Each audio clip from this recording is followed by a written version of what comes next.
Happy Juneteenth to my beautiful cast and to all of you in the audience, especially to any Black Texans watching. This is your holiday. We did not forget just because people want to put a garbage ice cream in Walmart last year. Uh, Mm-mm-mm. so let's do a quick introduction to what's going to be happening here today.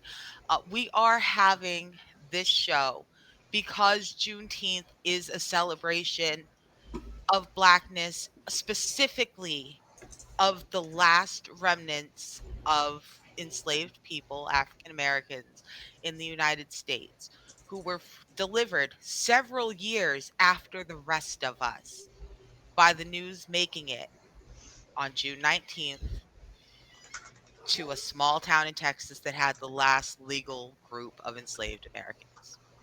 So we celebrate that. Black Texans, it means something very special to them. It is a date of deliverance. But for the rest of us, it's almost as special to know that that is the day the last of our brothers and sisters got out of bondage. That is why you will see it celebrated by Black Americans all across the country.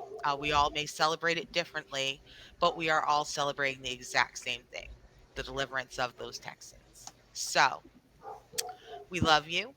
And in honor of that, in honor of that spirit of deliverance and emancipation, I've been working on a project for a couple years.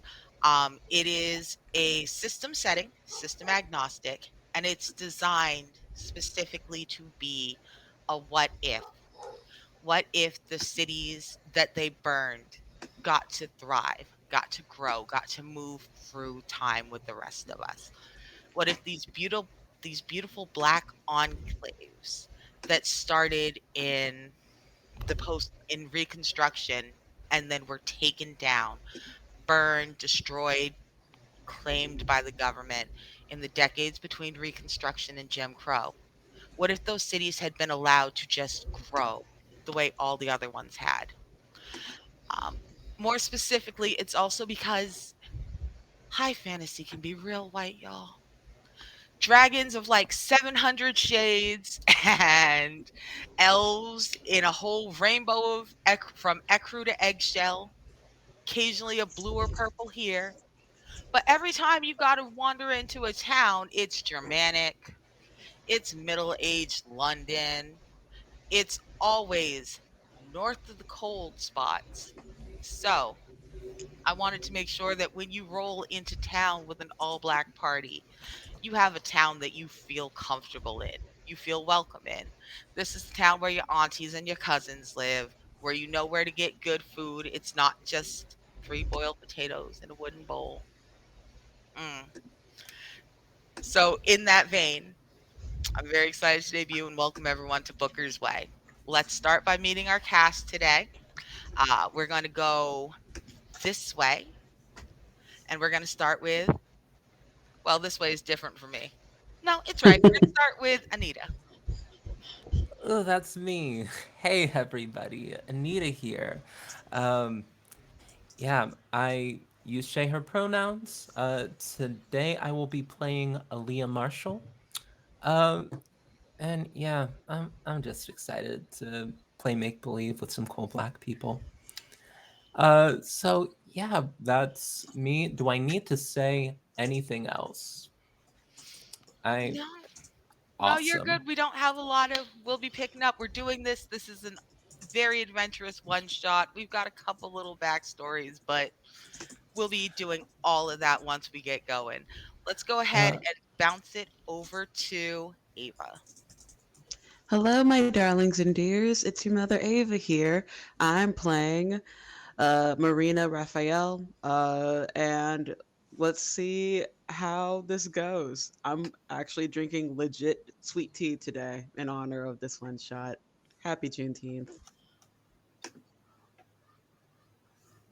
All right. And Sumiko, you're next. Oh, hi. My name is Simiko Salson. My pronouns are Z here and they, them. My character is Dorothea Sminton, a spell phone. technician, and yeah, but uses those she, her pronouns. So yeah, that's the stuff. Y'all still don't understand how geeked I was the first time Sumiko said spell phone technician. I'm like, yes. And finally, last and never least, Lily. Hi, everyone. I am Lily, she, they pronouns, and I will be playing Corinne Blackrock, who also uses she, they pronouns. And yeah, she's a little bit of a troublemaker, but also she's that person who thinks she needs to get out of Booker's way, but doesn't. So there's a reason why she stays. All right, thank you so much, everybody. Let's go ahead, catch our breath, and get started. So it has been now look, it was the adventure you guys just came off of was a little bit wild. It may or may not have gotten a little bit out of pocket. Y'all thought you were leaving to find some grand, high, amazing, forbidden knowledge. Y'all ended up fighting garlic cultists. It's sometimes that's just how adventures go. Sometimes you think you're going to find some forbidden sellable knowledge and you end up fighting garlic cultists. Life's like that. You did manage to get some of the information back to the person who hired you, but not all of it. Maybe the world does not need to know about what you discovered about the secret root of all garlic. And the person who hired you did look a little suspiciously fangy, so maybe they especially don't need to know about the root of all garlic. What if they're trying to destroy it? What will happen to our seasonings? No, no. So you left. They weren't entirely satisfied. You weren't entirely satisfied, which is why all of y'all are kind of broke. You all bought a train ticket back to town. You're all from the same moderately large city of Booker's Way. That's where you met in the first place when you started adventuring. And it's where you're going back to with about 125 bucks in your pocket each. Um, Thankfully, you all got friends in town. You have family in town. One of you probably still has your apartment. Maybe. Who knows? Life's weird. I don't know if you paid your rent while you were on adventuring. Sure, you did. Rent's cheap here, it's rent controlled. Oh. So, you're all on the train. It's starting to pull into town. You've cracked the window. The sun is just coming up. The air is getting warm. You can smell there's a lot of greenery around Booker's Way. There's honeysuckle, there's hints of kudzu, there's just the smell of trees just breathing out first thing in the morning. Sun's hitting your eyes, you're like, and you can feel the train slowing down. It's pulling into the station and it's catching you. You're finding yourself pulling right in to the main downtown district, the original district, White Shield. Now, the train drops you off.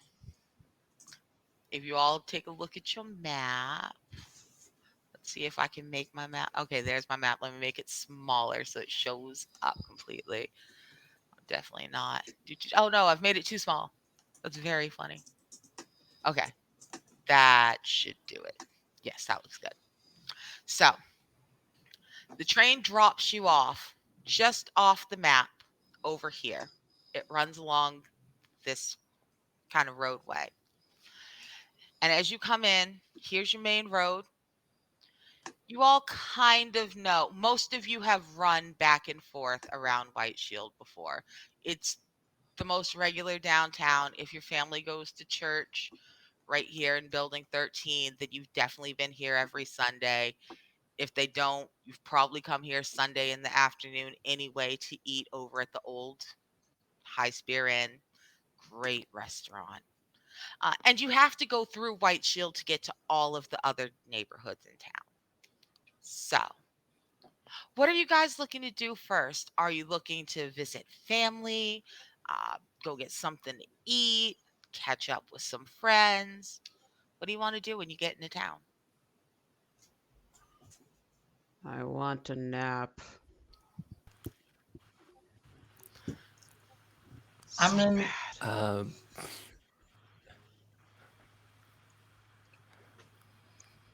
I'm so gonna need so some true, bestie. food.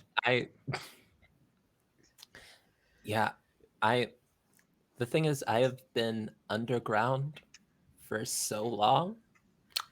Um I haven't like had a chance to re-up on my caffeine, and you can see Aaliyah is looking worse for wear, usually very bright-eyed and bushy-tailed. Bags under the eyes, like there's like all sorts of like the there's probably like stuff in her hair, like maybe some garlic, maybe like some dirt. We've been underground. Aaliyah's looking bedraggled, disheveled. Uh, but also like underground, there aren't a lot of like places to get soda, and has been feeling lacking in the caffeine department, and really desperately wants to get some caffeine. Totally understands a nap though. If we're trying to like get a nap, goodness knows Aaliyah has not paid her rent. So I don't care where I need to sleep. I don't care if it's on this floor here or if it's on someone's roof. I will go to sleep. It will be for a week. I don't care about anything else. And I feel like I always imagine for doctors, they tend to always just have like a magical thermos with them at all times. So you just see a thermos with Marina, just it's not affecting her anymore. It's more so just something to hold to comfort her. She wants to just be dead asleep right now. I just don't care. Okay. Well, the good news is you all do know that you are real close to the High Spear Inn, which is building number 3.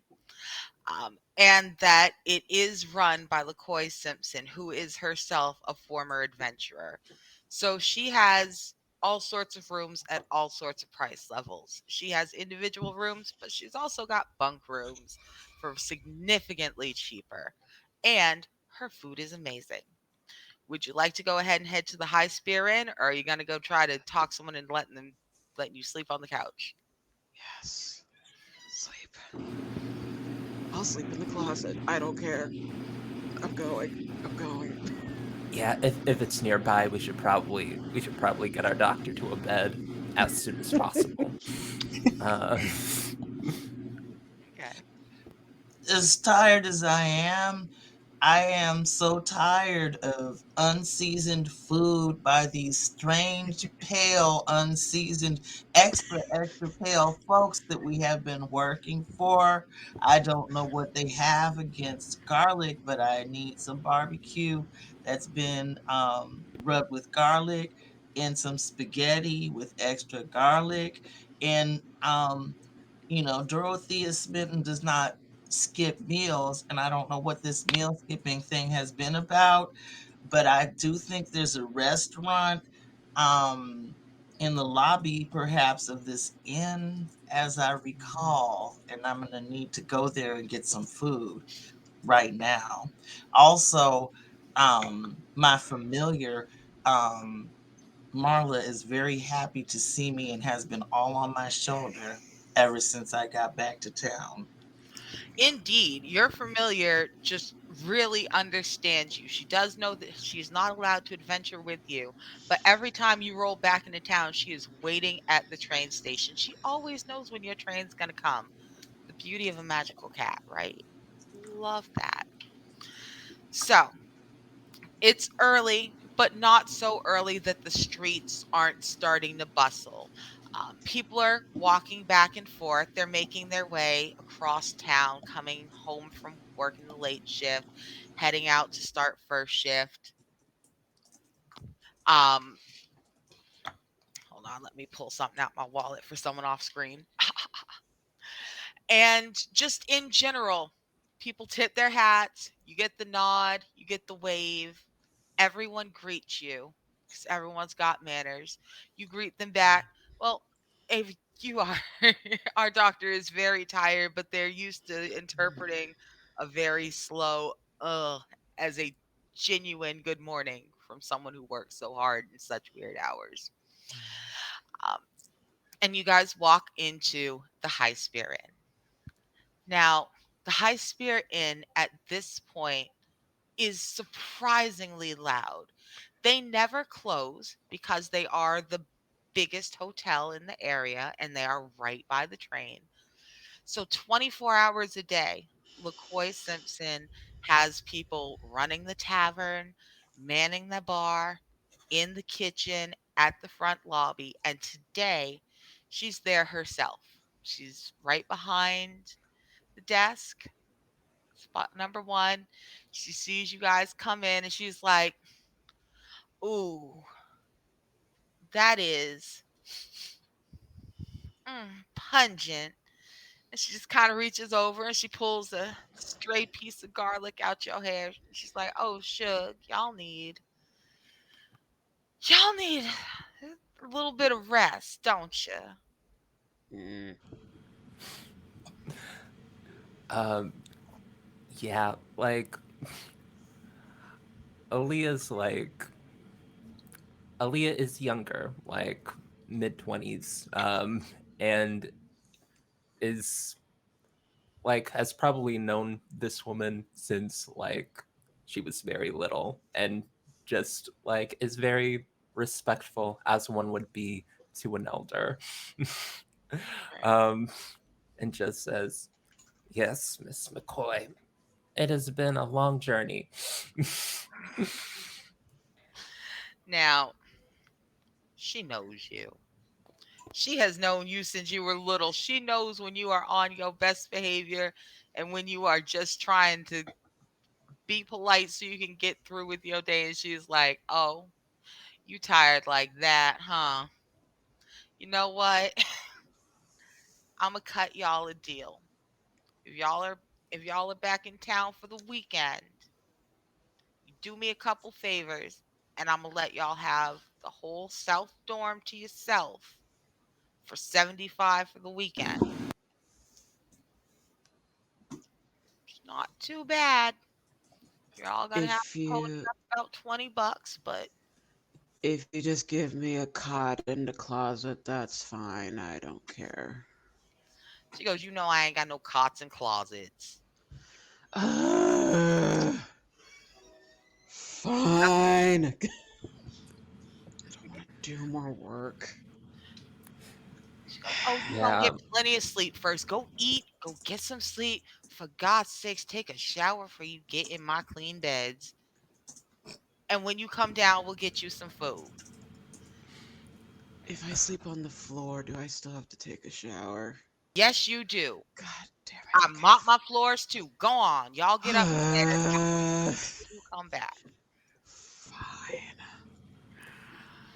So she lets you in through a little door. You know, right nearby there. There's stairs. There are elevators, whichever you need to take to get upstairs. And when you get upstairs, let's boop you over to. How did it do that? No. Move this. There we go. Bang. Yes. No.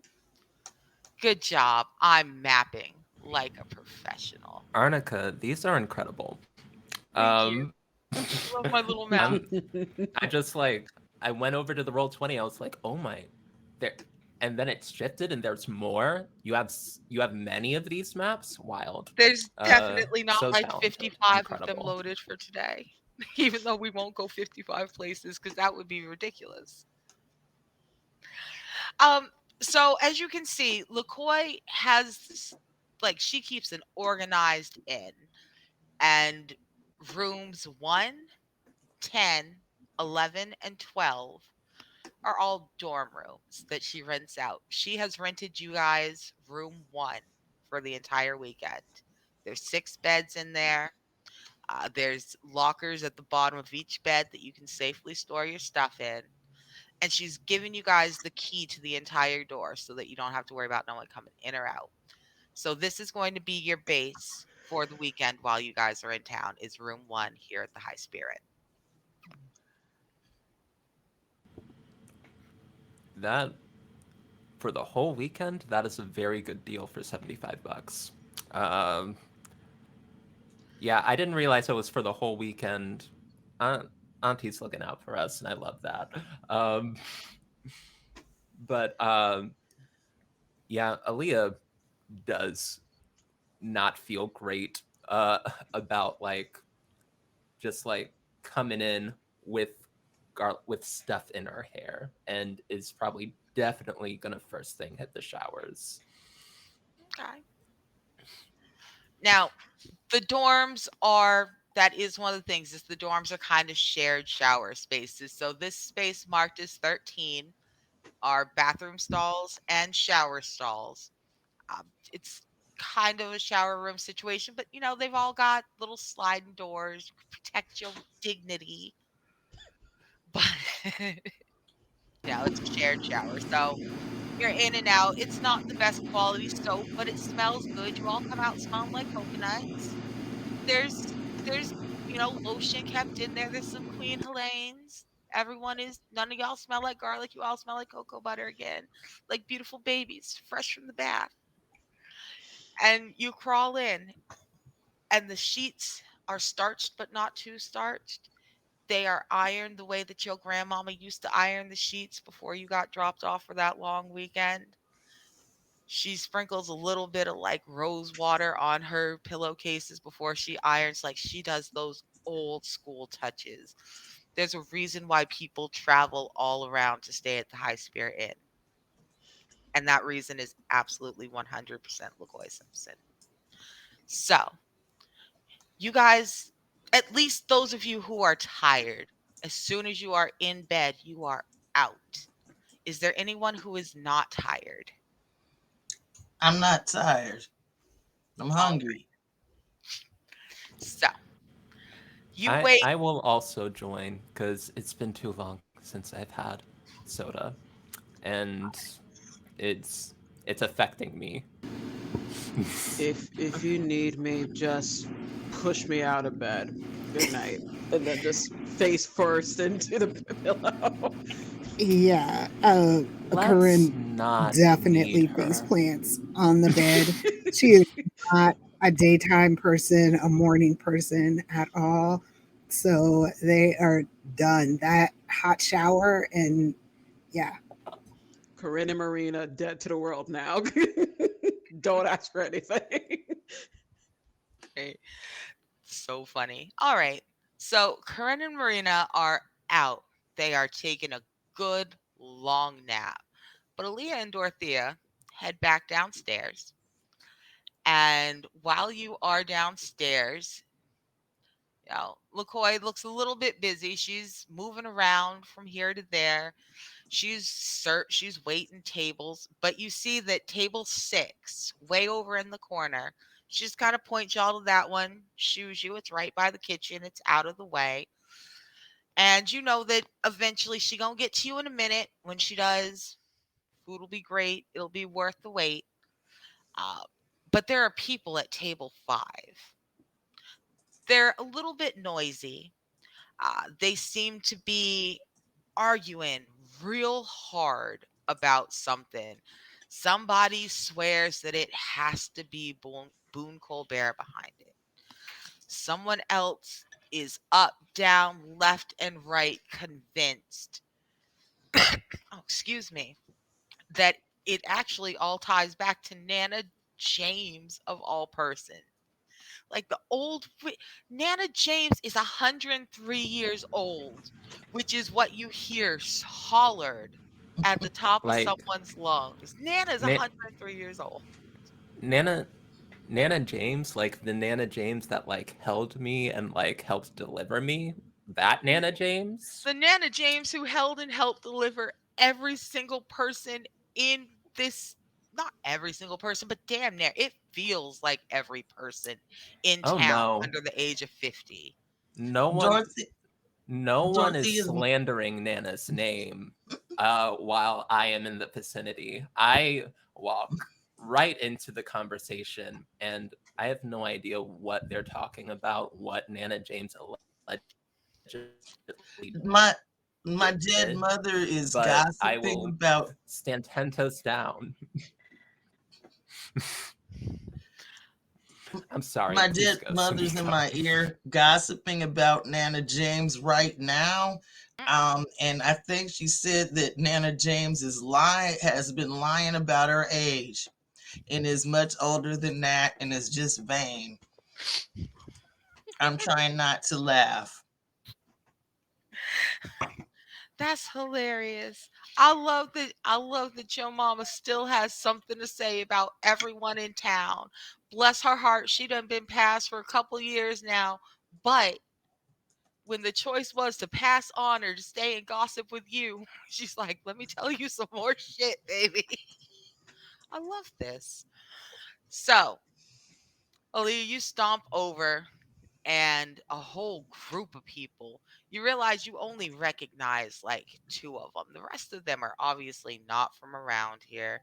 You do not recognize them, and they don't look like someone you do recognize. They're not related to nobody. And the two that you do know, teenagers, right on they're just about old enough to start joining adventuring parties, but they haven't so far. They just kind of do one of these. They rub in the back of their neck. They sinking down in their chair. But one of them just kind of looks at you. He just kind of leans up on the table like he think he's something. He's like, "What?" Um like it sounded like there was like a loud argument like happening like at the table. I I just wanted to like stomp up and continue arguing loudly, like except like arguing against the person that was saying like, "Nah, Nana James did this," even though I have no idea what Nana James allegedly did. Not my Nana. She didn't do Joe Nana. whatever that was, especially with like people that aren't from here talking about Nana James. That's mm-mm. Um, I am firm and speak loudly. And God, I hope I'm not about to start a fight in the middle of this bar. That's But hilarious. You know what? I. Let's find out if you're about to start a fight in the middle of this bar. I am going to ask you to roll. Oh, great. I'm going to ask you to do an intimidation roll. Oh yeah, first roll. That's great. I'm pretty sure I am unskilled at intimidation. Um, so what does that mean? Um, Um, I don't have a skill in intimidation. Is that just a D4? Is be- that the D4? yes, it's just a D4.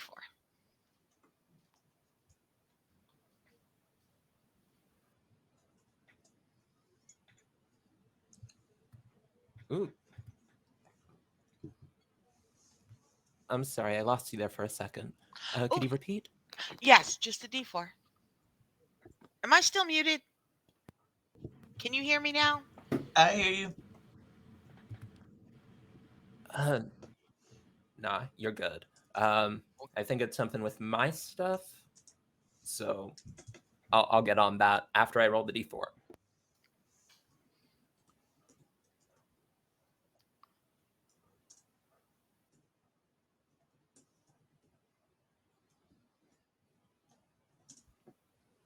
Nice.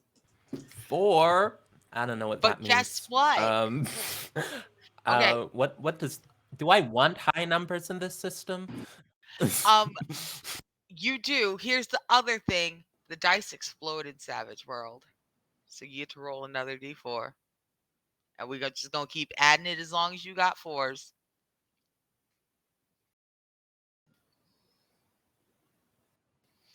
All right.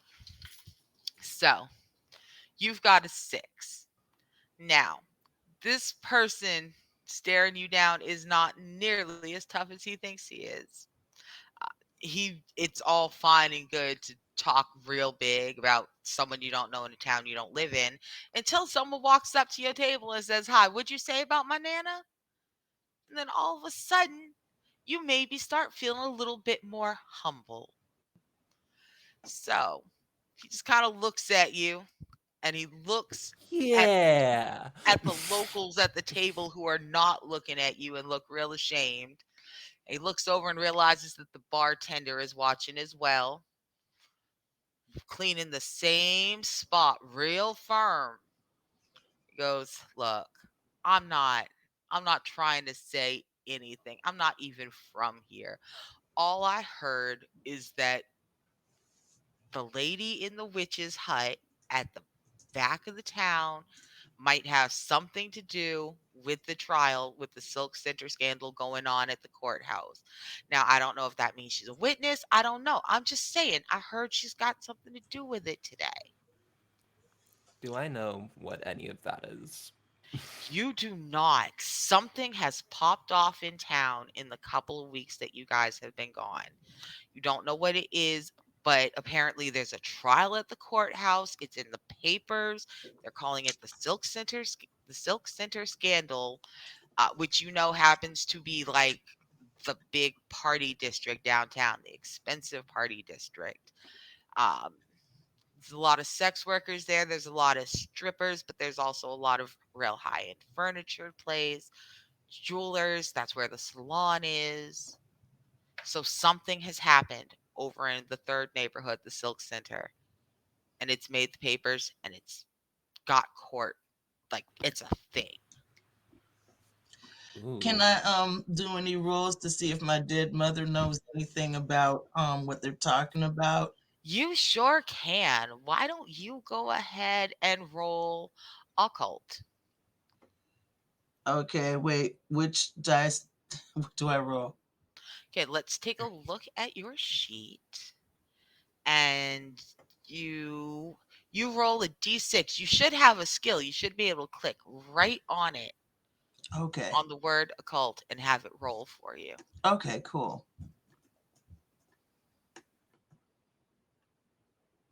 Ooh, Raiders, high Raiders.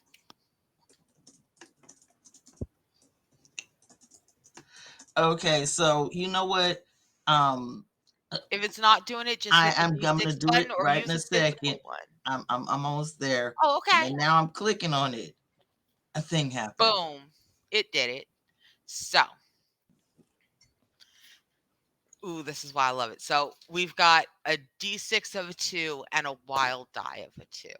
Sometimes, because you guys are main characters, you are wild cards, a wild dice will be thrown. And in that case, you can take the better score. Not all of your skills will give this to you, but some do. And for you, it's the same. Both scores are the same. So here's what your mom can tell you. Your mom's voice kind of soft in your ear, and she goes, "You know, I was, I really wasn't paying too much attention, but it sounds like it has something to do with a bunch of real expensive shit getting stolen." I am feeling really broke after this whole garlic thing. So I am now getting really interested. Right. So there's a couple things y'all can do now. You can go upstairs, let your friends know that something has popped off in town. You can sit down, have some breakfast, ask people as they come by the table. You can get up, wander around, ask friends and families around town. What do you want to do? Still haven't had food because these young people are knuckleheads. I Okay, they need don't cola. understand. I need to eat. and so does my cat. So Right. So, Dorothea, LaCoy comes up to you, and y'all are close enough in age. Y'all are approximately peers because LaCoy's in her mid 50s. And she gives you one of them, girl. Do you see this look? You give her that. They are. I'm exhausted looking at them. Y'all share the look of aunties who are too pretty for all this ridiculousness. And LaCoy just goes, she snaps her fingers real quick. And table five gets real quiet. And Aaliyah, she look at you, and you know you're being asked to please come back to your table before you start some shit in her in, and she got to remove people. okay, Yeah, well, I sort of like hunch in my shoulders, like quickly make my way back to my seat. Sorry, Soon as Auntie. she goes, good, you know better. Pulls her pencil out, licks the tip of it, and goes, now what y'all want for breakfast? She goes, I got biscuits and gravy, I got steak and eggs, I got some rice and jambalaya, I got cold cereal, I got hot cereal, I got grits the right way and grits the wrong way. What you want? I definitely need some steak and eggs with garlic, extra garlic. And also I exchange a look with her because I know these young folks don't know about, you know, high times in the area that we were just talking about back in the day, cuz I don't talk about what we do in the dungeon cuz that's a secret. Right, look who I look at you. She like, girl, you know what? Fine, extra garlic. We gonna talk about this later. We gonna go get our hair did. What the fuck have you been up to? And she look at Julia. She's like, I know you want a whole pitcher of soda, but you got to put some food in you. What else you want? Mm, um, gosh, is only worried about the soda. I guess if she's making her order food, she will ask for toast with butter. Um, And she's give you one look. She's like, okay, toast and butter. I'll I'll be back. And she leaned down and she gives Hazel a little. But she don't pet the cat. She handling food, but she gives her one of them. Hey, walks out. Normally, cats aren't allowed that close to the table, but this is a familiar. They're different. Familiars would never dare put their feet where human beings got to eat food. Too well trained for that. So familiars are allowed in the restaurant. She goes back in the kitchen. Couple minutes later, she comes back. Dorothea, she got your food. It's all, oh, it looks so good. She's throwing in some extra biscuits for the table. There's a pitcher of ice water. It's just dripping down the side. It's starting to get a little bit warm, but not too hot inside the restaurant. Aaliyah, she lays down some toast and some butter, but she also slides a bowl of some sliced mango. And she's like, you cannot just eat toast. Pick at this. Soda in front of you. And she goes, you drink some of that water. She goes, now, what y'all been up to? Eat, tell me. Y'all done missed everything.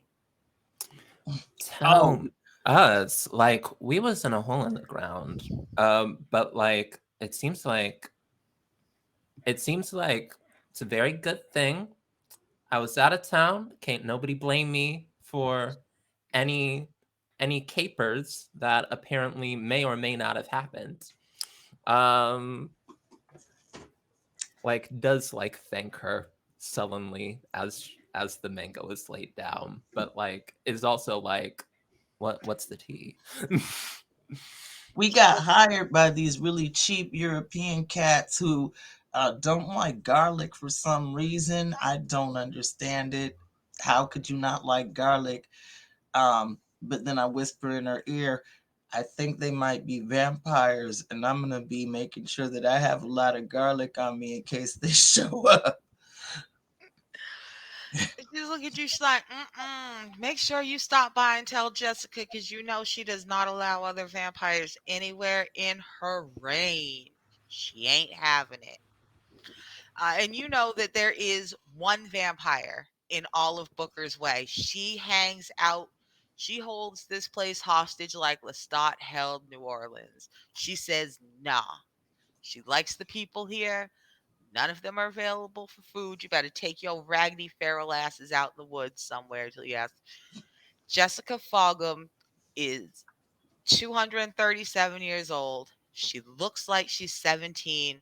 She has the face of a lightly annoyed Cupid doll and a temper like hell. She's one of the few, she's probably the first white person every person in town sees as a child because she's the longest living white resident here. She is, in fact, older than Booker's Way.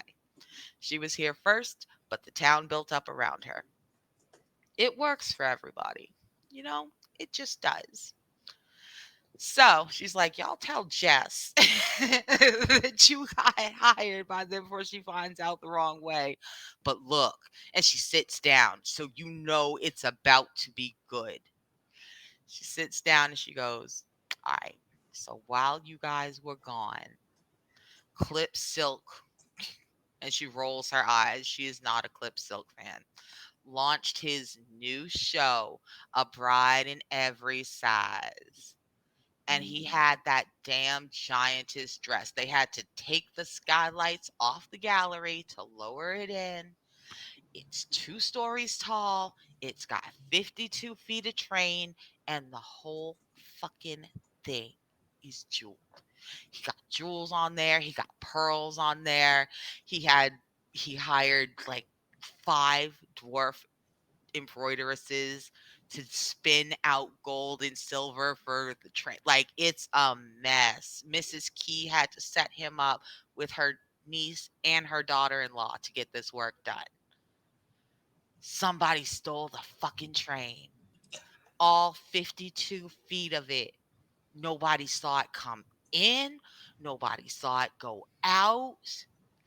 And everyone was there. It was opening night. There's like 7 different people they think done it. Nobody knows what happened to it. Don't nobody know where it is. How do you hide 52 feet of wedding train? Girl, I just cannot. You know, these young people with their excessive jewelry. I'm just saying, and did he hire any security? You're gorgeous, but you're muted. I can't hear you. Oh no. I can hear. I can also hear. Oh, you're not muted. I'm muted. I'm Oop. definitely I got all overexcited and leaned on leaned on my microphone thing. Just wondering why this young man didn't hire any security.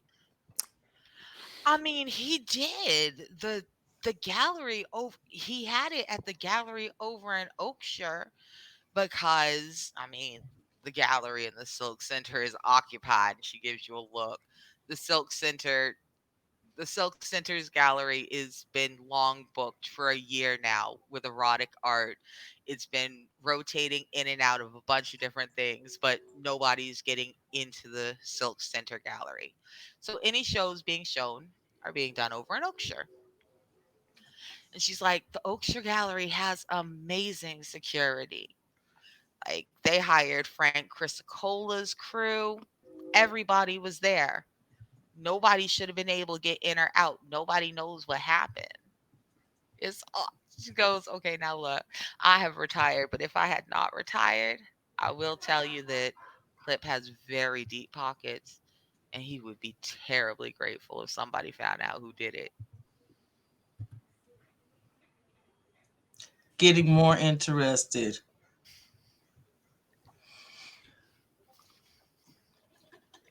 I think Aaliyah has just been.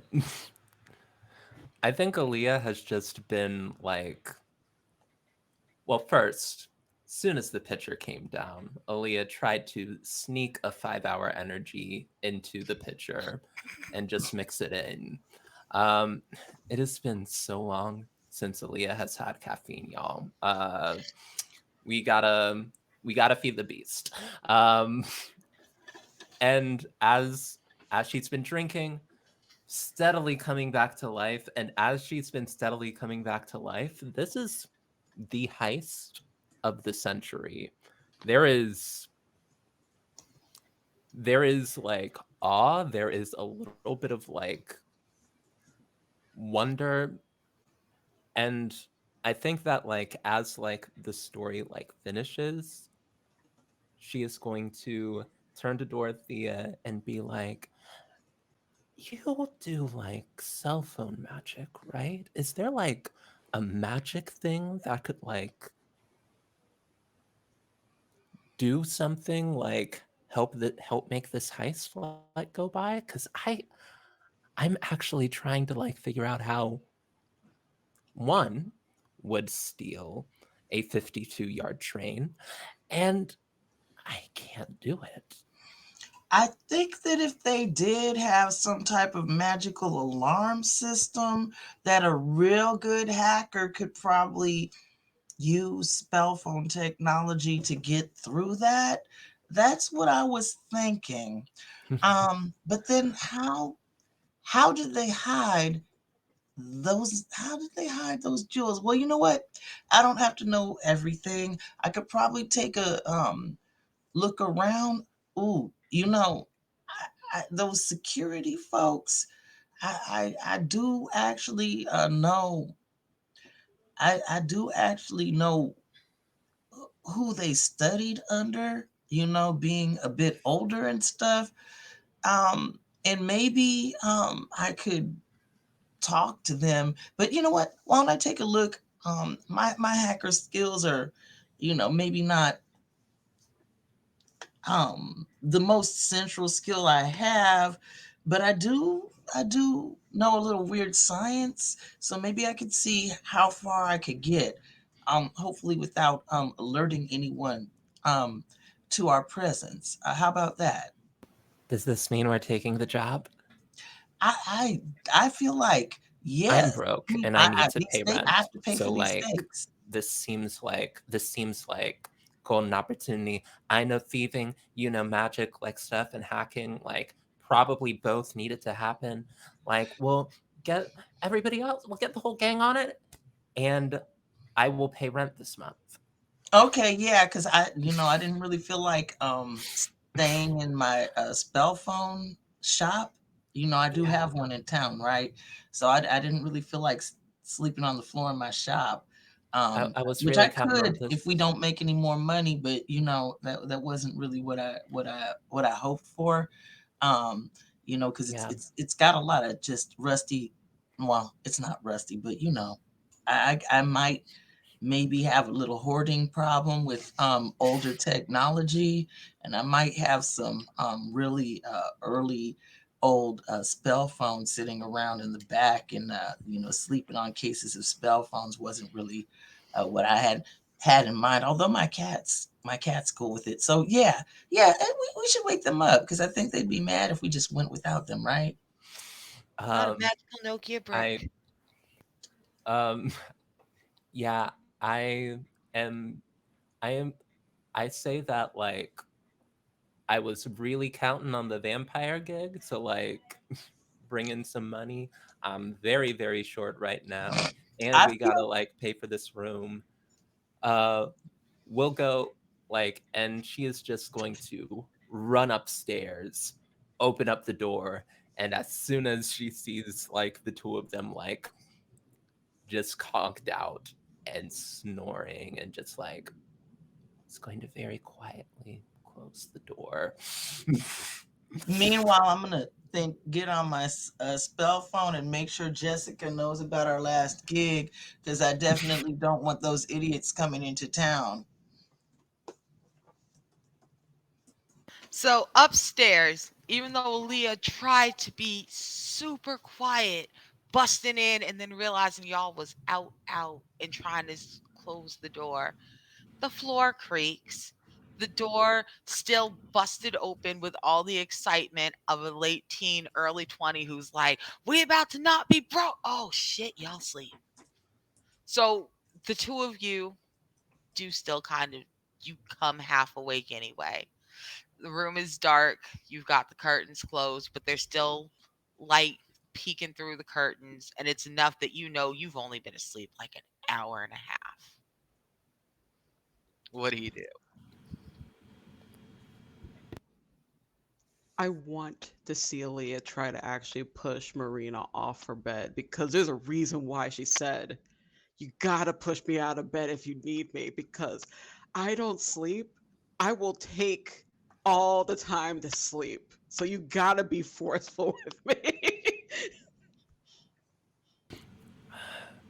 God, I think Aaliyah is going to slowly close the door, pace outside for like a good 10 minutes. Like y'all in the half like in the half sleep, y'all would be like, Aaliyah's right outside, trying to be quiet, thinking about something. Because Aaliyah paces when that happens.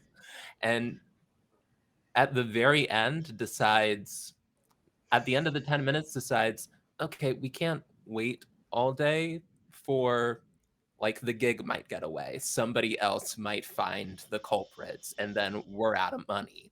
Um, and is just going to open up and be like, I know y'all said not to wake you, but there's money. There's money. There's so much money. We could be good for the next month at least. Time to wake up. Like opens up the blinds.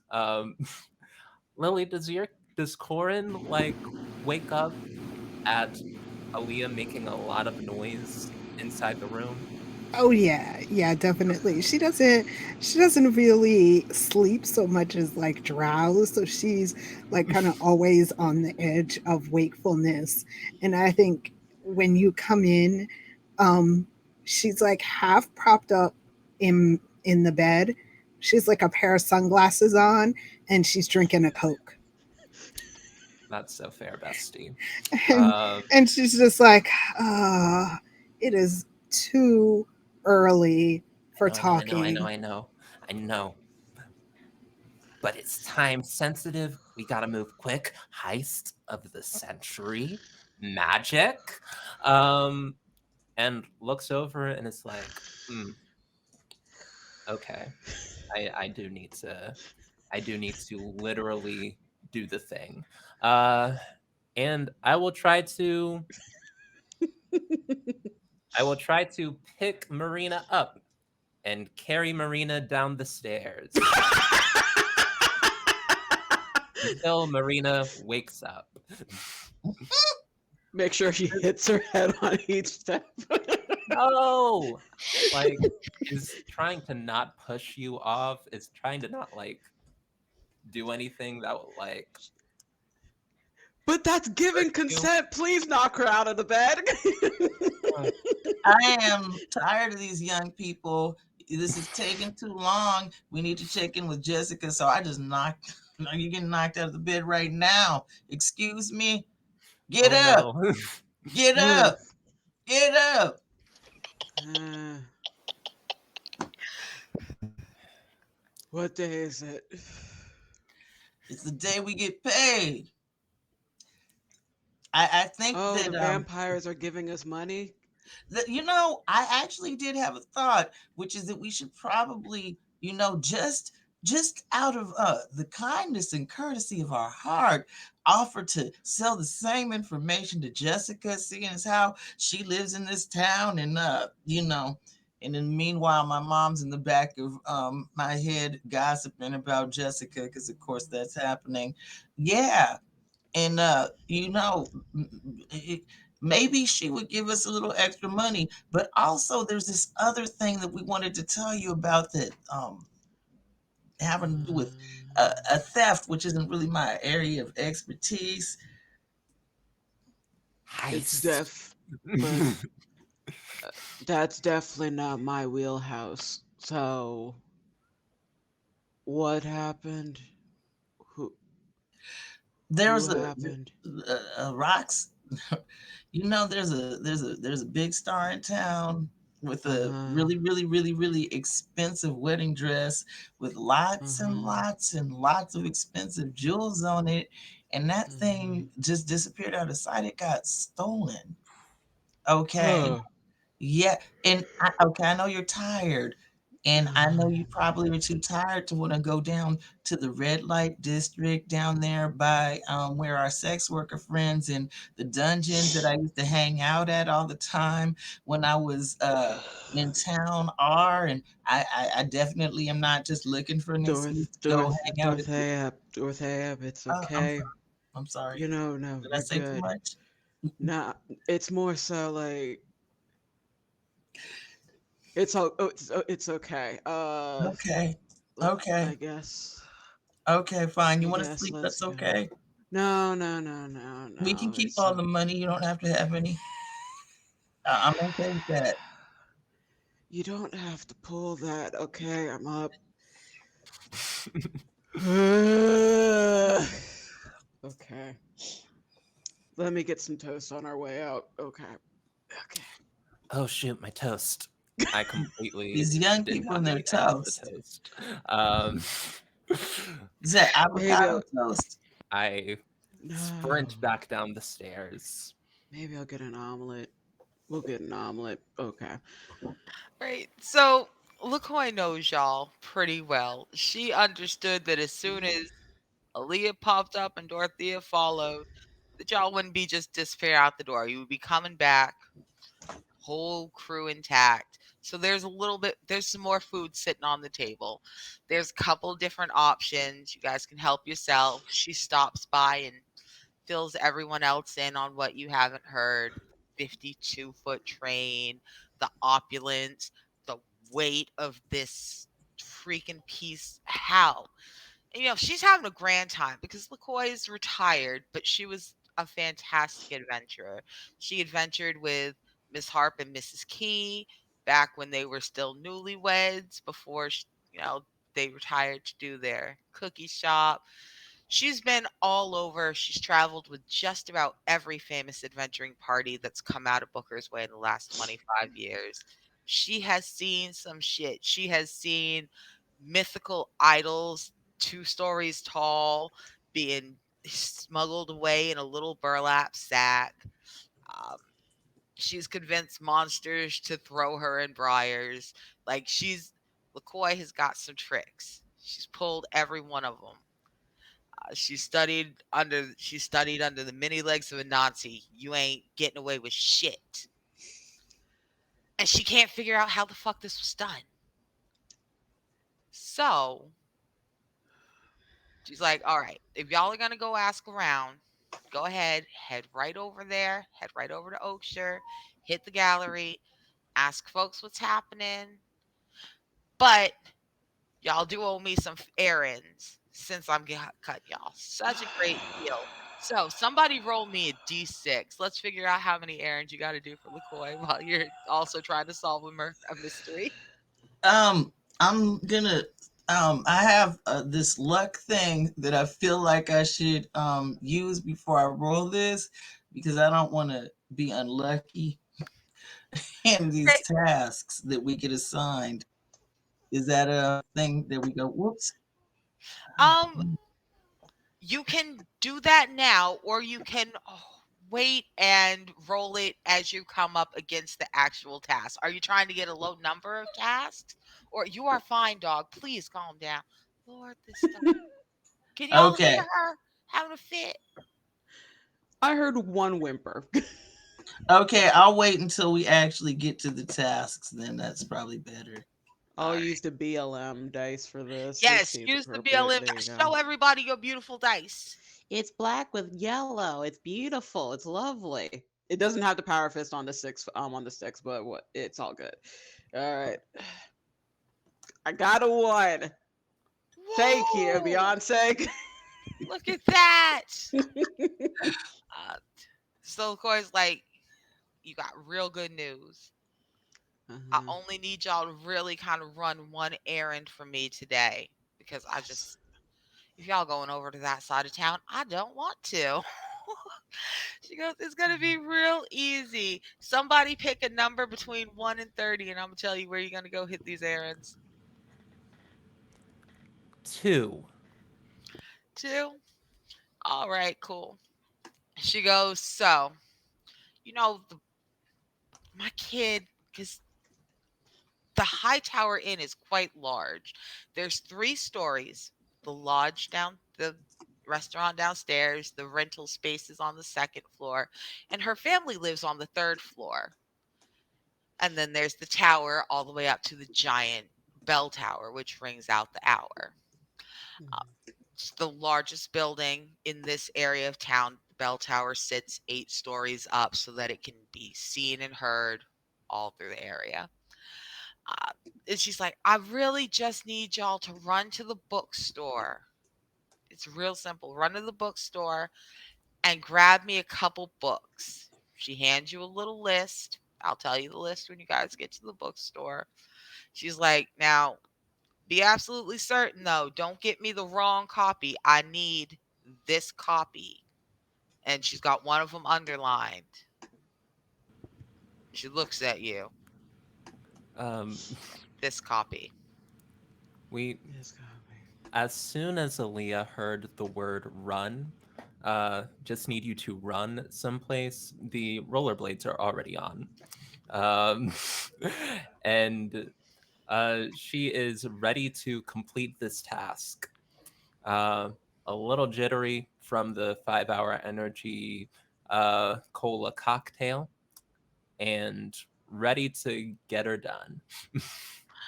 All right. Awesome. So traveling around town is pretty easy. There's not a whole bunch of extra stops you have to make, but there are, for the most part, you just got to catch the bus back and forth between the different parts of town. So on this one, let me go ahead and pull it up because for some reason it has unloaded itself, probably because I have a million things open. Give me right there. Oh, he's so small. Let's make it real big. Let's make it a map layer so y'all can see it. Bam. Let's put your little faces on top of it. Little faces. Boop. There we go.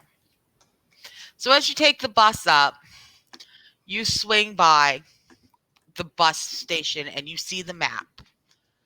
Now, Oakshire is aesthetically pretty pleasing. It's built on a hill and water flows down. It's the back end of town. It's gorgeous. All the buildings are kind of funny shaped because they're all built in on top of each other where the ground is solid. And it's got layers. There's a top layer, a mid layer, and a bottom layer. The biggest buildings are down on the bottom. There are stairs, there are ramps. It's accessible no matter which way you come in from both directions. You can get up, you can get down easily. But this is where we are. You take the bus and it drops you out here at the very top of the map between buildings 1 and 2. 2 is where you need to run the errands. This is the bookstore. They're not open yet. It's kind of early. And all the way over here, number 9 is the gallery. So you have to get down to the bottom level. There are stairs here between buildings 1 and 7, and then there are more stairs down to the third level between buildings 18 and 19. So you do kind of have to walk through town a little bit. But there's a lot of stuff. All of these buildings are mysteries. You don't know what they are, but I do. Where do you want to go? Who are you looking for? What do you want to do? I am not running around after these young people because my asthma is starting to kick in. So I am walking a bit slower and enjoying the scenery right now. And I'll get there. I Yeah. think that Marina will use this opportunity to make some of her home house calls. Because I'm sure Aaliyah, she's got this. She'll be fine. She can Zoom. I'll do my own doctor visits and maybe make some side money. Okay. So let's go ahead and split the party then. Who would like to go with Aaliyah and who would like to go with Marina? I I feel a little concerned that Aaliyah is going to get the wrong book. It might have something to do with all the energy drinks, but I'm a little bit. I don't really want Aaliyah to know that I'm doing that thing. That Aaliyah zooms out of the inn, yeah, zooms back in, picks up like one of the slices of toast and like one of the slices of mango, shoves it in her mouth, and zooms right out again. Not my girl with the actual zoomies. I can't really keep up. So I guess I'm gonna have to go with the other party because I can't move that fast. You're all good. You can come with me. Corinne, please make sure that nothing, nothing bad happens. Yeah, I mean, Corinne is also kind of antsy at this point. I think she has like a little motorbike, and she like roars off after Aaliyah. We can take our time, Dorothea, and I can check in on you, make sure you're good. I only have a couple of house calls to make. Who's the first one? All right. So, Uh, what you know, Marina, is that when you are over in Oakshire, the place that tends to need you most is the Blackgate Inn, which is building number 3 on the map. It used to be one of the nicest places in town. Never quite as nice as the High Spear Inn, but this thing was fancy as fuck. It was. Now it's essentially tenements. The rooms have been, you know, combined into two two hotel rooms has become one apartment. They're all studios, just 3 floors of them. Um, and it's typically occupied by people so new to the art district that they have not yet gained a better couch to sleep on. People who have been in the art district for so long that they're no longer entirely relevant and can't afford the slightly higher rent here. They should move on, find a nice, comfortable spot somewhere else, but they're artists and this is the heart of the art district and they're not going to leave it, even if that means that they now live in a small studio somewhere that's overcrowded. We know the type. We love them. Some of us are just counting down the days until we are them. It's fine.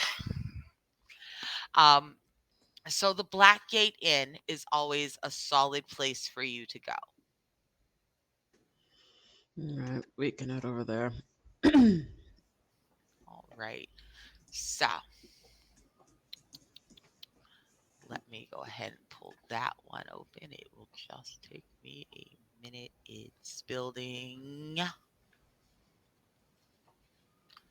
3.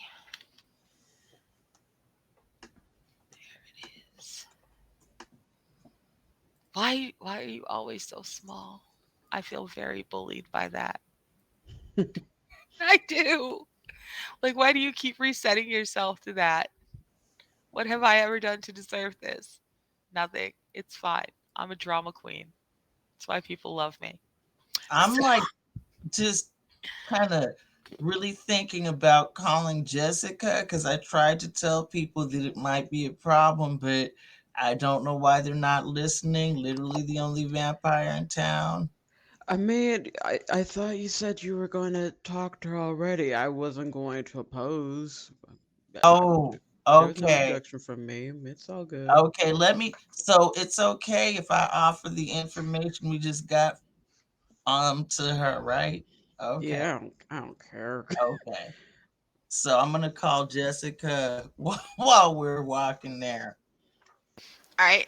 So you call through. It's very early in the day for a vampire. She is sound asleep, but her assistant, who you did expect to get, Nelson Murdoch, Nelson's a weird boy. Nelson is. I'm Jesus Christ. not sorry. I'm not gonna name all It's these like, wait motherfuckers. a minute. Sometimes I'm just gonna watch Marvel and I'm gonna be like, cool. Daredevil and Daredevil's best friends. You one nigga Je- now. oh Cool. my God, Jessica's also wicked. Okay, okay. Go off, I'm friend. I'm not gonna say out loud that Jessica Fogham is absolutely Deborah Ann Wall come play with me because it's absolutely both Karen and Jess smushed together. Vampire lawyer. She's a little bit nosy, but she's totally well meaning. Come on, let's do this. Me and you, Deborah. Me and you. Okay. Anyway. So you call, Nelson picks up the phone with his weird ass and he's like, hello. Very stilted monotone. He's not paying attention, but he has a perfect eidetic memory. He never forgets anything. So when you give him this information, you tell him that, yeah, there are other vampires a little bit closer than Jessica tends to like them, and that you have some very interesting information that they did not pay you properly for. He sounds bored, but that's just how he always sounds. He goes, I'll let her know as soon as she gets up. She'll call you back, Dorothea. And he just hangs up with his little rude ass. He doesn't say goodbye or nothing. You are fine. You're rude too. Go away, Gina. So he hangs up right as you guys are reaching the front door of the Blackgate Inn. Now, on the first floor, there's a couple things. The first floor of the Blackgate Inn, it's a three-story building in the bottom layers of Oakshire, in what used to be one of the nicest neighborhoods. The foundation and half the first floor are kind of a dry fitted white stone. The rest of the building is, or used to be, a glossy, sleek black. The bar that takes up most of the first floor is dim at the best of times and often just outright dark. And the food is, to be honest, just kind of bad. It's not great food here. It's like gas station chicken. Like it's that kind of bad. Now, the rooms are small studios for long-term rentals of a month or more. The Blackgate Inn is occupied by people so new to the district they don't have a single connection, or people who have not yet accepted that their time in Oakshire has ended and relocated to cheaper, less stressful places. You are just kind of waved forward by the bartender. He recognizes you. So does the sleepy looking person who's manning the front uh, check in and check out right there at spot two. And they just kind of gesture you over to five, the lobby, where you can go upstairs and downstairs because they know that you're here to do your check ins and that you are almost certainly, if you don't see anyone else, that you're going to stop and see Stein Harcourt. So, as you head upstairs, you hear just immediately, as soon as you clear the doorways, you hear, my beauties, my darlings. You finally came back to see me. I thought you just left me here alone. It's coming from the voice is coming from the doorway of apartment 3. Stein Harcourt may have been reduced to staying at the Blackgate Inn, but he does still live in town, and it is, he'll have you know, the biggest apartment left in Blackgate, Of course, of course. um, which Um, you've heard a couple times. Mm. So, beg pardon. Stein's gesturing for you to come in. He's got his caftan on. He's ready. He's in his day lounge. His caftan is like a gorgeous peach over a sharp, like black morning jacket, but his pants are a little tattered at the hem. It looks like maybe he tried to stitch it, but he's not His hands are a little bit shakier than they used to be. Stein used to be a fashion designer. Uh, it long before Clip Silk came along, he kind of was pushed to the side. But you know, sometimes old is new again, is what he likes to tell you. A classic never goes out of style. So he's always sure that he's this close to his next gallery show, to his next runway, even though he can't embroider like he used to, and his glasses have gotten much stronger. And he's just kind of sitting on the edge of the couch waiting for you. He's like, darling, I get, my lungs aren't what they used to be. Yeah, that's why I'm here. Hello. How's everything going? Let me get your blood pressure first. She just starts mumbling as she gets the stuff out of her bag. It starts going through the checks, asking the typical questions. I won't bore you. I went to school for writing. I didn't go to school for medicine. Yeah. Yeah, and he's doing the standard thing. He's, little delicate cough. You got to be like, no, Mhm. Stein, I need a real cough. And solid the whole time. He's just going.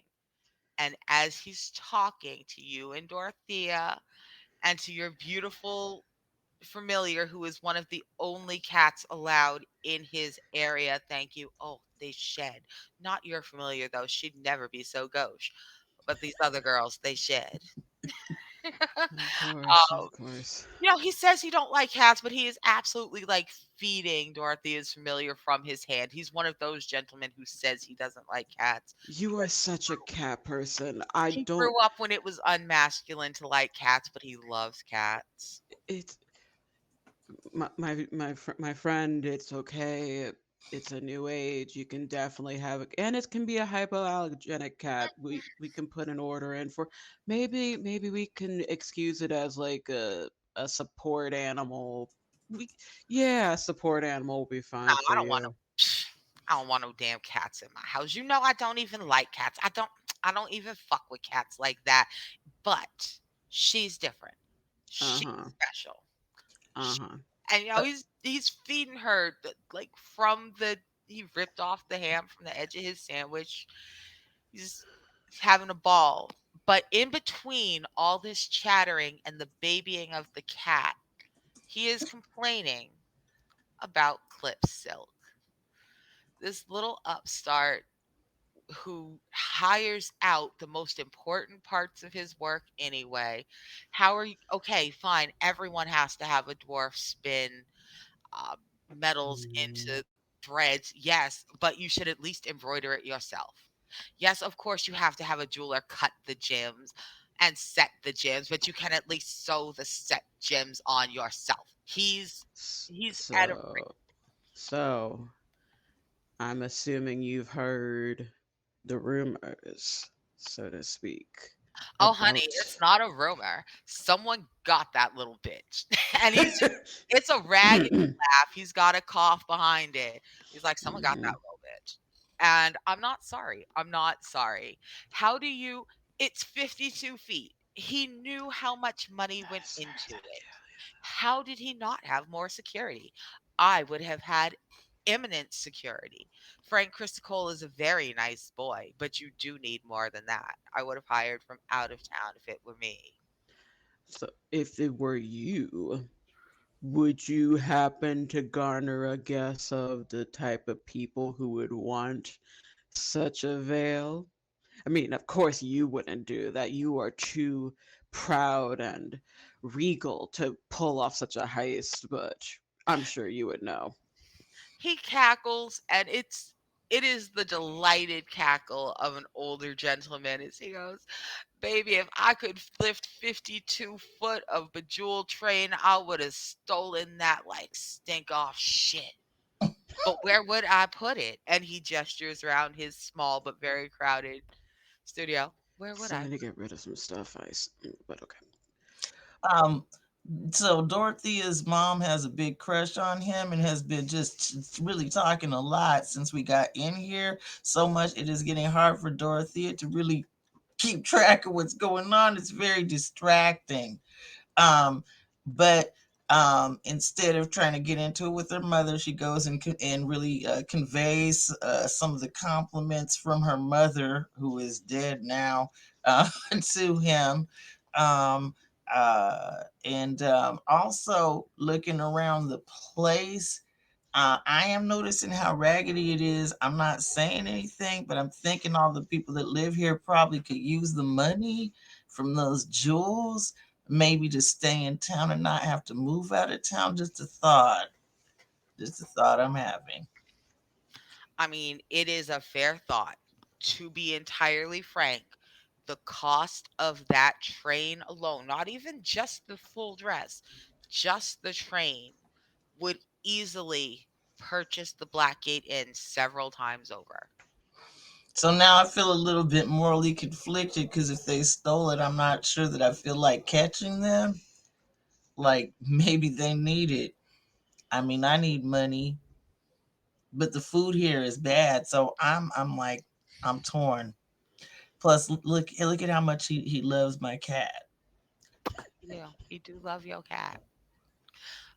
So Stein is on a tear. He's really telling you all about what's happened with his neighbors, what's caught up in the neighborhood, all the no helpful gossip about Mm. anything, but all the best gossip nonetheless.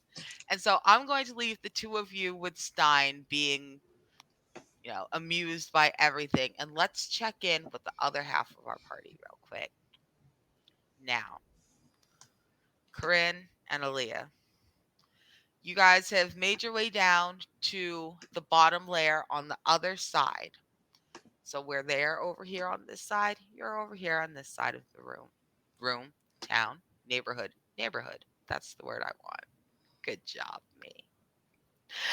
Uh, and you are at Building 9, the gallery. Now, in the gallery, let's go back to town for a minute. You're making your way over this way. You'll kind of go up. The gallery is right adjacent to the theater. It's not the newest theater, and it's not the best theater. It is, in fact, an opera house.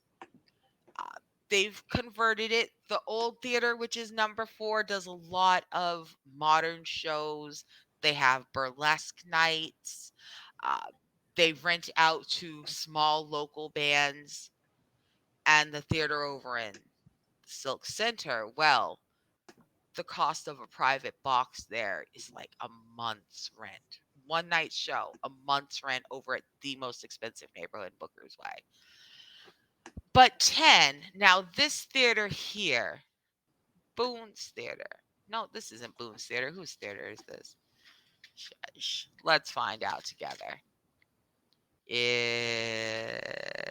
It's Charles Theater. This is Charlie Sunday's theater. Charlie used to be an opera singer. He never made it famous, but it didn't make him bitter. When he chose to retire, he didn't retire all the way. He bought a building. He built a theater. He wants it to be the spot. The Alabaster Crane is too expensive. The old theater is for, punks and street kids and all sorts of other stuff. But his joint's going to be classy. His joint's going to be the place to see and be seen. One of these days, he's going to get it there. He's got a couple of real amazing shows. You've never seen the names of some of them, so he must have a writer doing original shows. And he has a familiar name as his headliner. Um, he has Celeste Aldridge, who's a couple years younger than you, Aaliyah. But the last time you saw her, she was, kind of chubby singing in the church choir. She was by far the best girl in the church choir. But like, you didn't think she'd go into theater. Like, how you go from church girl to theater. Real easy. Um, and so she's got her name up there. Like, she's playing opposite Brown Bird Larimar. in the Silk Center. People have to pick between their shows, and folks are showing up to Celeste shows. They're showing up to Charlie Sunday's theater. But is that just because the gallery had so much shit popping off that since they're over there, they're popping by? Who knows? But those two places are both open, the gallery and the theater. Where would y'all like to go? Good for Celeste, you know? Like, she been singing for a while. Um, but yeah, I think she gets distracted in front of like seeing Celeste's name on the marquee. Like, look at her, proud of her. Um, and then it's like, oh shoot, bookstore. Would the bookstore be open at this hour? The bookstore will be open shortly, probably within another hour or two. So you do still Okay. have time to explore. Um, but I guess I guess if we're waiting, uh, I think Aaliyah would turn to you, Corin, and be like, um, so I think I might know of somebody who would like be in the know of like what shady people might be doing if there were any like chatter in my circles around like any heists. Um, do you have any leads or should we like go uh go get some coffee? I think if we've stopped in front of the theater, um, if it's trying to be classy, it's definitely not Corinne's cup of tea at all. Like she has on a tank top right now and a pair of faded jeans. She's on this sputtering motorbike, chewing gum, and she somehow has like another Coke in her hand while she's driving the motorbike. Um, and like she looks down at herself and then at the theater and is like, are we going in there? Um, I mean, not really. I was just happy for Celeste, but like, you remember Alton? You remember Alton? Hmm. Like, he started like taking over the old coffee shop, like not too long ago. Okay. But we used to run allegedly with some people that might know about a heist, especially like the heist. This is the heist. I'm so excited about this heist. I mean, yeah, like I'm actually wondering who it is because I kind of want to meet them. Yeah, let's go. We'll figure out a mystery. And then at the end, when we figure out, we can either like sell them out the clip if we don't like them, or like extort them and like be like, we'll keep you secret if you cut us in on the profits if we do like them. That's Yeah, hilarious and always an option. yeah, yeah. And I'm totally into that because anything that makes money and cuts a few corners, yeah, Corinne's into that. So, I desperately need to pay rent. Like my like it's gotten to a point I was really counting on this vampire thing to like pan out. freaking Yeah, garlic. we'll figure it out. Let's go visit Alton. Like You'll figure it the out, smell of the bestie. coffee shop always picks me up. Let's Mm, go. let's go. Cool. So you guys head over to Alton's Big Brown Beans, which is one of my hand drawn maps. Some of I mean, For I those like it. watching, some of my maps I discovered 10 minutes before we went live had not converted properly. And I'm like, watch this. I just took pictures of my hand drawn maps with my cell phone and uploaded those. I'm not saying there's more than 50 maps loaded today, Oof. but a beautiful bitch has been busy. An So, artiste, Yes. a multidisciplinary artiste is who we're dealing with today. Incredible. We love to so see it. while we're doing alliterations, beautiful bitches, and big brown beans, let's actually stop doing alliterations. And are y'all ready to take a real quick break? 10, 15 minutes?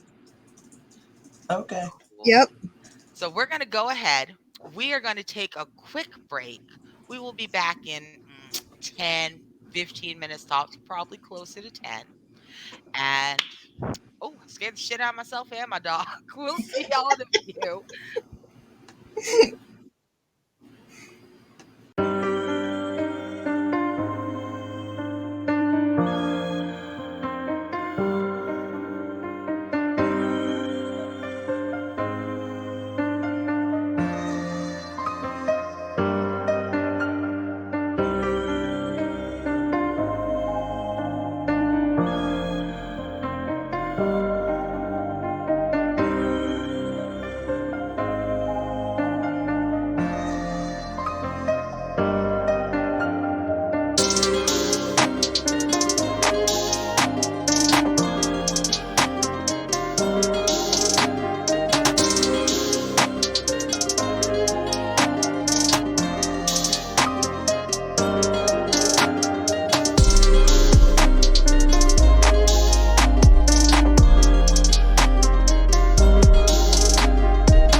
back. Thank you so much for returning with us today to Booker's Way and our Juneteenth celebration.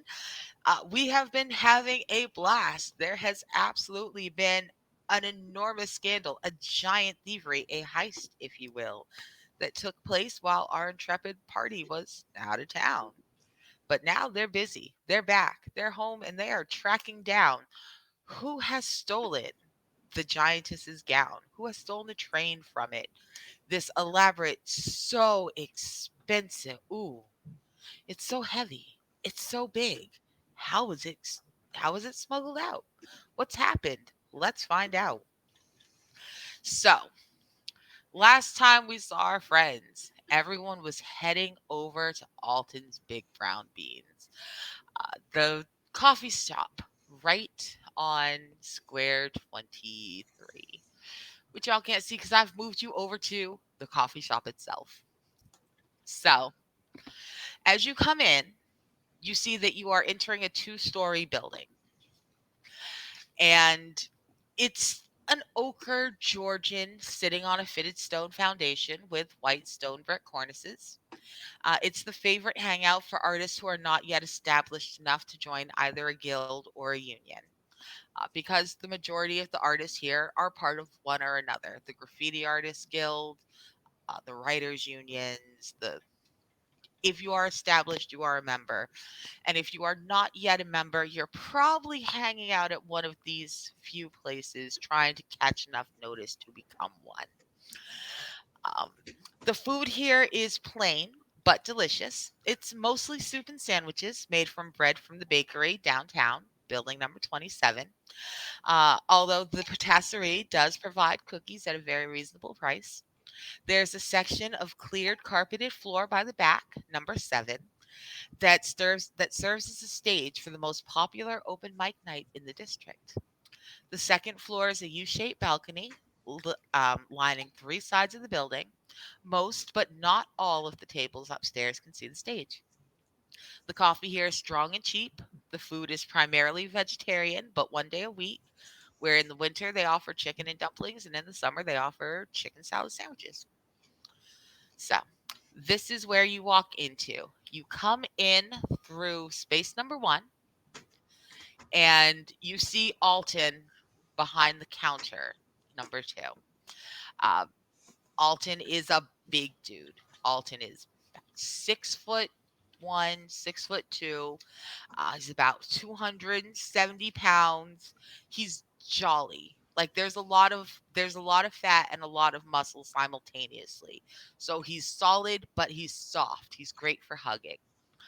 Um, and he's got his head shaved, well lotioned. His beard is a little bit longer now. He's in that full young man stage where his beard is finally full enough to really kind of go full Gandalf, and so he's enjoying to see how big he can get it. And right now it sits like here. He's got it. It's shaped up. It's nice, but it's big. And he just greets you. He's like, "Hey, Leah, you're Alley back in cat. town." I run behind the counter and give him a hug. Hey, he knows you're coming. He unlocks the employee door from this side. You bust in from that side. You just through the counter you go. Picks you up. Big hug. Tight squeeze, but not too tight, and kind of sets you down on the other side of the counter. He does one of them big lift, turn, and boom. He sets you down over the counter. He goes, "You know you don't work here." uh, Gosh, what are you, an adult now? Um, you know Corin, right? He goes, "Hey, Corin, so Hey, how you doing? goes, all right. So when'd you get back in town?" This morning. And Alton, how how did the heist of the century happen when I was not in town? I've been in Booker's Way for all of my life, and now the heist of the century happens. He just kind of He kind of rolls his lips in under his teeth and his cheeks puff out. That face you're real used to when he's trying not to laugh real loud, real hard. Gotta take a deep breath. You know, I had 7 terrible things to say, but I'm a great friend. So instead, I will say, so instead, I will say that maybe they was just too scared of the competition. They had to wait till you left town.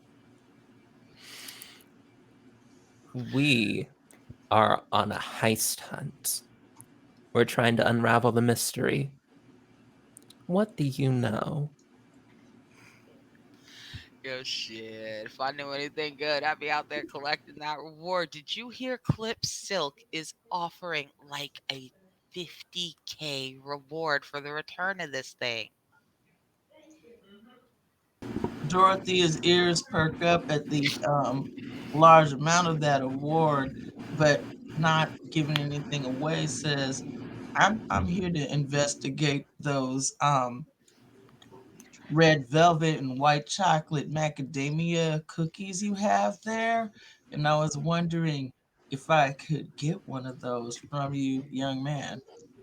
Marina looks up from wherever she is, like, dang, when did she leave? Oh well, back to work. Oh no, wait, we weren't there. I gave you an out. I gave you an out. I gave you an out. Come on, away. It's been a few minutes. You got tired of listening to Stein. You said, you know what? I'll catch you later, Stein. You eased on out. It's cool. It happened. You grabbed your purse and left. Someone insert the gift for me. You can't insert gifts. It's Twitch. But still, imagine. We all know the gift. Annalise grabbed her purse and left, and so did Dorothea. Grabbed her cat and said, nah, bye, y'all. So you just, At it's actually just fun. 50,000, uh, at 50,000, Aaliyah blue screens. And it's just like stuck there for a minute um, while the whole macadamian like cookie conversation happens. Right, and Alton bags you up a couple cookies, Dorothea. He slides them over to you in a brown paper bag. He looks at you, and he's like, "Yeah, I thought you'd like that number." So, okay, this is what I can Okay. tell you. I can tell you is none of the lostlings. They can't pour piss out of boot with the directions turn me upside down right on the heel. Like they could not figure this out. It's not any of the Kike boys. They've been busy. I don't know what they are doing, but it's not that. It's not Frank Chris Cola's crew because they were hired to protect the thing. And you know Frank, he don't shit where he eats. So like that's the three biggest names in town immediately off the list. Somebody's been planning this. I don't know who, but all we know is that nobody saw it. They had to take the roof off. They had to take the skylight off and lower this dress in with a crane, Aaliyah. Like, you would have seen that shit get snuck out the door. You couldn't miss it. Nobody knows where it is. I mean, I can't even understand why you would take that. How you even gonna get rid of that? Like everybody knows what it. You can't. This feels somebody had like a real personal vendetta. Something's coming back to me about those young people when we first came into town. Yeah, and whatever they were gossiping about. Why are all these strange people in town right now? Is it just for the show, or is something else going on? And Alton just kind of leans against the counter. He's like, right, so here's the thing. Like, yeah, we got the show. We got some great art scenes. But we've had a couple crews of adventurers over the past couple months come through. Like, it don't make no sense. There are other cities they could stop in that are closer to where they're going or closer to where they came from or just aren't out the way. This is like the third large traveling party. I know who you mean. You mean the ones up in High Spear, right? Dude who looked like his shit don't stink. I kicked him.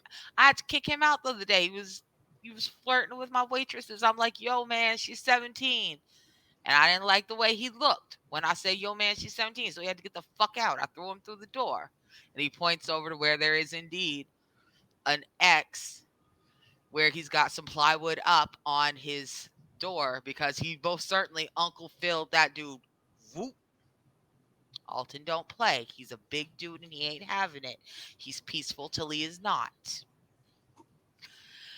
He's like, I don't like them. I don't know who they are. I don't know who their people are. I don't know where their granny live, and I don't like them. I can't wait till they leave. That said, I don't know if any of them are smart enough to figure out this heist. Maybe that squirrely one. I don't know if you saw them. And he describes a person who you did not see that morning. They're about 5'2". They're very slender. He can't tell you. He's like, I didn't. I wasn't introduced to him. I don't know how they identify, and I could not visually take a guess. But I will say, I think one of their parents may have been a halfling because they weren't. They were small. Alton's a big dude, so when he says small, he's holding his hands like at a third of his body width, and then about not quite 2/3 of his body height. He's roughly describing.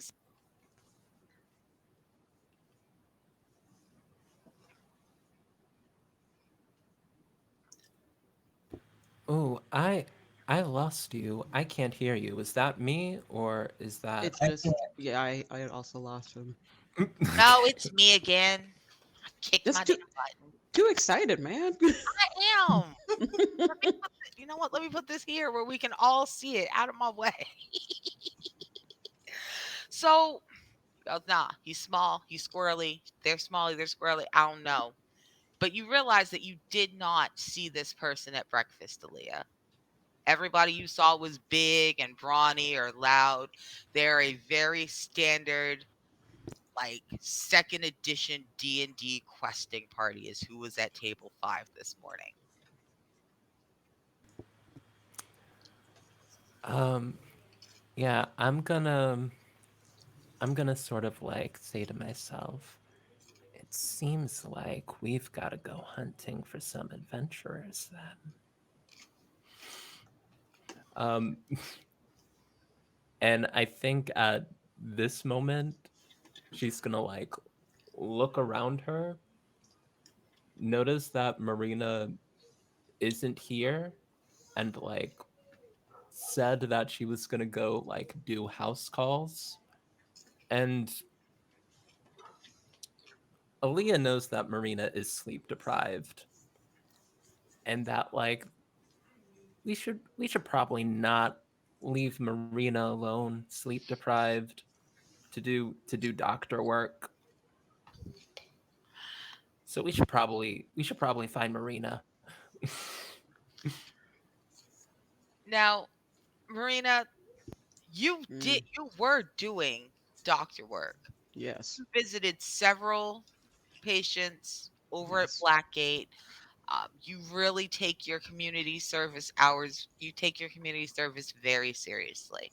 yes. That said, Hmm. you also were offered a seat and a drink by your last patient, and No, all it took was they took a little too long in the kitchen pouring tea, and you fell asleep on the corner of the couch for a few minutes. So you wake up, it was all you only took like a 20-minute nap.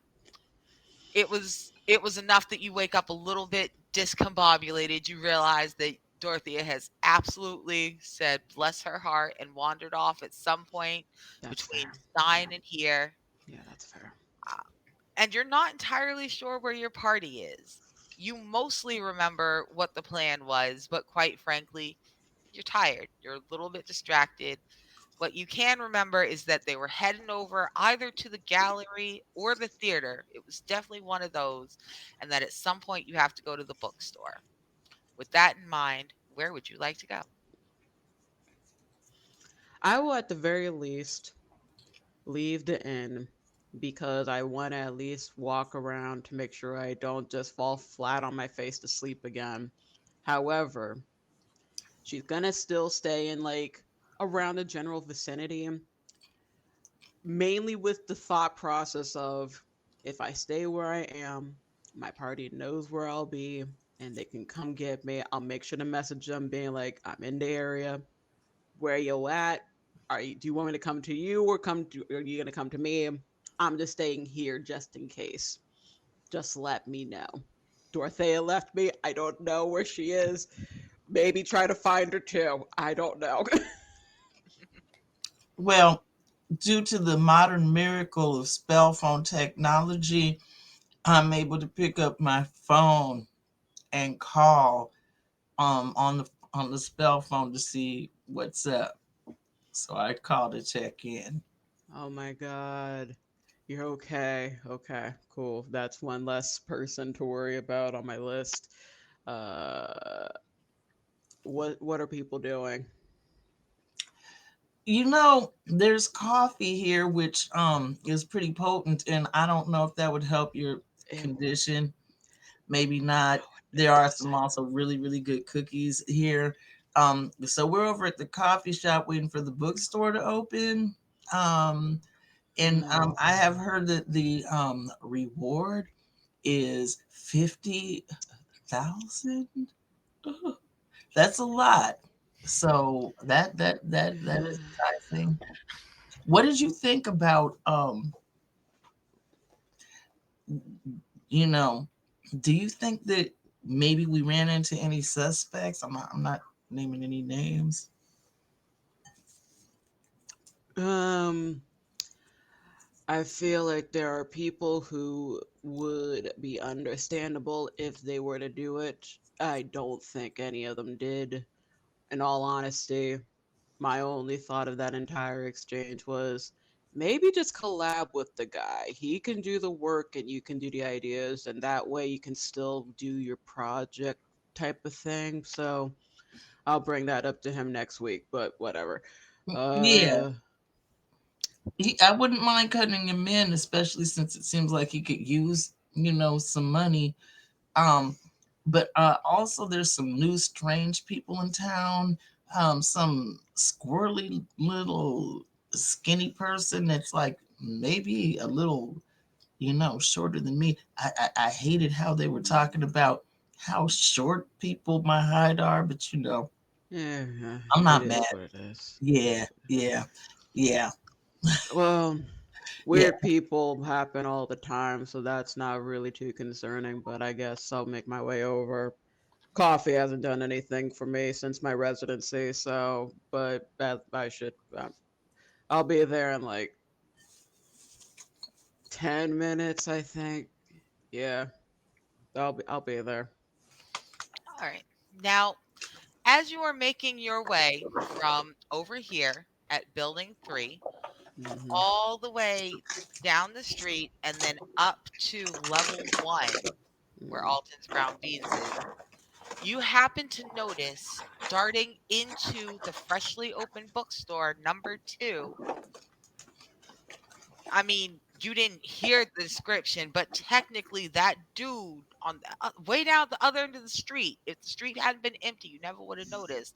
That person does look kind of squirrely. They are looking like, why? It's the middle of the day, bro. Why you looking around like you doing something?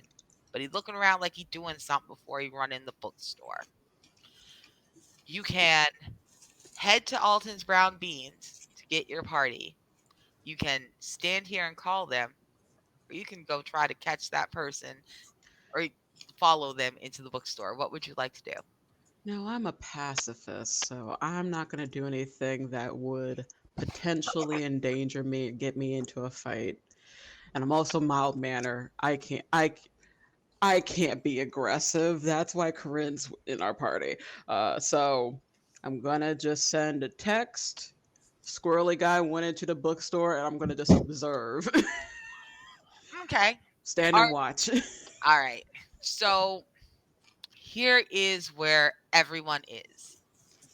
Everyone else is coming out of number 23, Alton's Beans. You are standing right about here between 16 and 13, which is where you came up the big stairs. And number two is the bookstore. You guys meet up on the street. People are going by, but it's not super crowded. What do y'all want to do? So I have told the rest of the party about the squirrely guy, so they all know. I mean, if Marina mentioned seeing someone, then I feel like Corinna's probably off like a shot to go try to catch him. Cool. So, Corinne, Anita, you're I muted. can't hear you, Anita.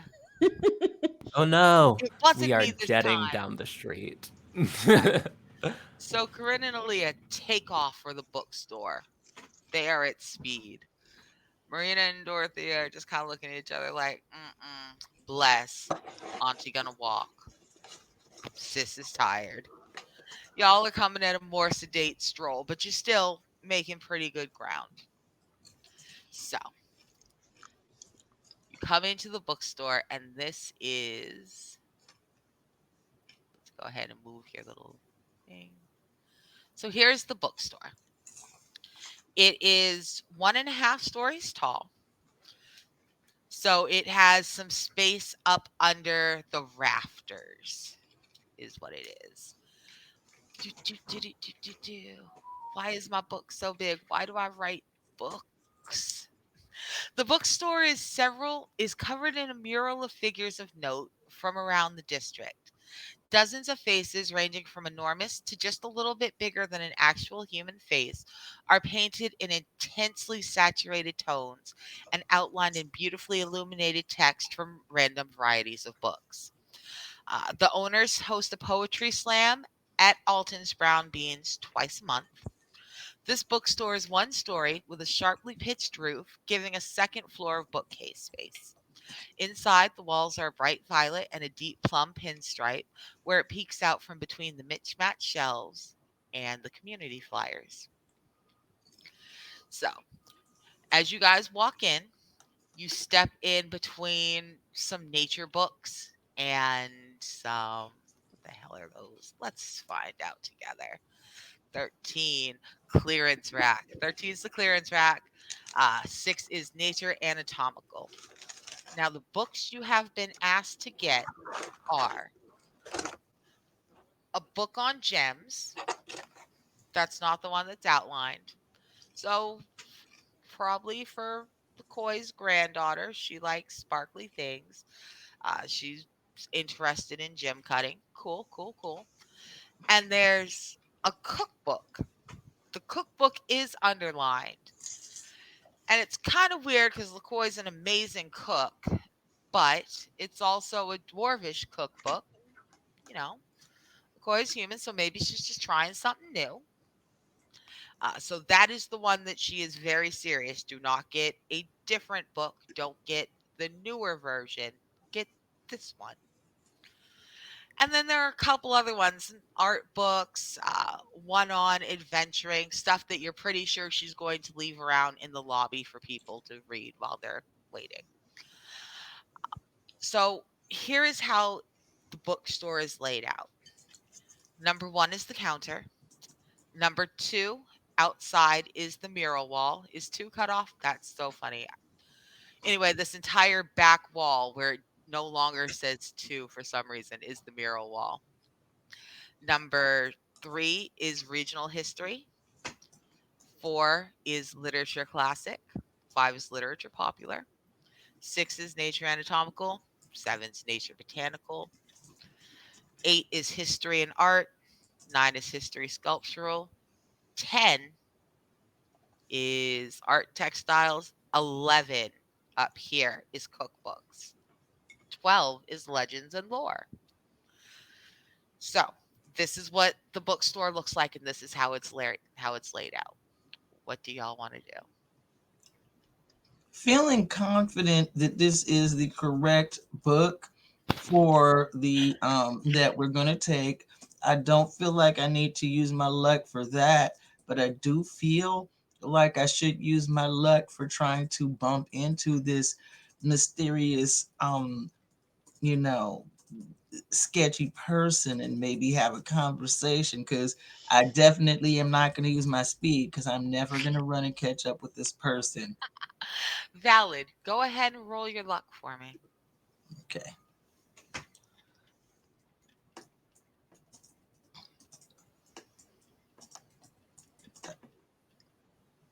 Okay. Do I have to do anything other than hit that? Nope. So here's the thing. You have used a Benny, which is an automatic boom. So here's what's going to happen. You guys, as you were wandering around, you grab a couple little things of interest. There are a few things on the clearance rack that look kind of like the stuff LaCoy's mentioned. So you're like, you know what? These books are like three for $1. I'm gonna grab these two extra ones just in case. Maybe she'll give me like some free ice cream tonight or something. And you head up the spiral stairs in the back, between the, you know, little back room and the bathrooms. You head up the spiral stairs and up where it's a little bit hot. There's oriel windows at the front and the back. The sides of the roof kind of peek in, and it's just tall enough that the bookcases are kind of wedged in against the wall, touching the roof. And in front of, right between stacks 11 and 12, between the cookbooks and the mythology and lore books, there's that dude, that squirrely little dude. You can see that it's a dude now, or at least someone presenting as a dude. So same, exactly the same thing. He's got his hair short and choppy. It it is a little bit. The curls are, they're big. They're not very tight. They're big, loose, like drum roller curls. Um, and they're just kind of choppy, sticking up. This person looks younger in the face than they do in the eyes. And y'all know how that is with someone. They got them baby face until you look at them and you're like, mm-mm, you old as shit. You old and mean. Those are the eyes that look at you. Old, mean eyes out of a real young face. And Dorothea, in their hands, as they turn around, they're holding the exact copy of the cookbook that LaCoy has told you it must be that book. It cannot be Oh the other no. versions. Oh no. Um, wow. Hey, um, you look kind of familiar. Do I know you? Do I know you? I've been in this town for a while.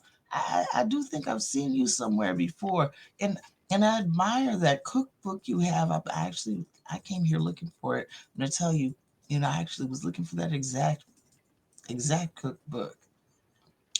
My name is Dorothea Minton Sminton.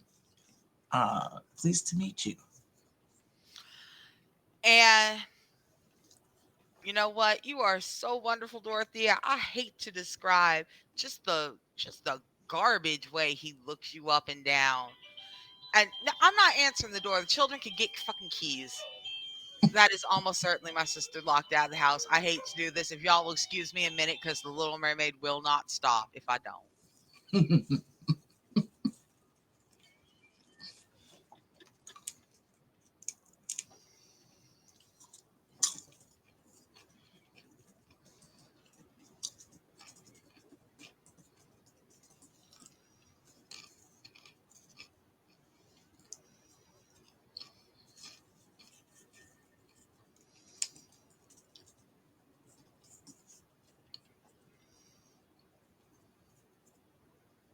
Anyway, hi. Sorry about that. I'm the doorman at my building, I guess. So, as we were saying, looks you up and down, just with an ain't shit sneer on his face, and hands you the book and goes, you know, I don't think it's the book I was looking for after all. But as you pull it back, you see just a little like slip of paper, not much of it, just the slightest edge of it poking out from between their fingers as they hand you the book and very quickly put their hand in their pocket. Okay. Well, My mother's saying something about this person, and it's not very nice. Your mother has And once again, your mother has excellent taste. She can tell an ain't shit person when she sees one. And your mama's going, he ain't shit. What's he got? What did he just uh, put in his pocket?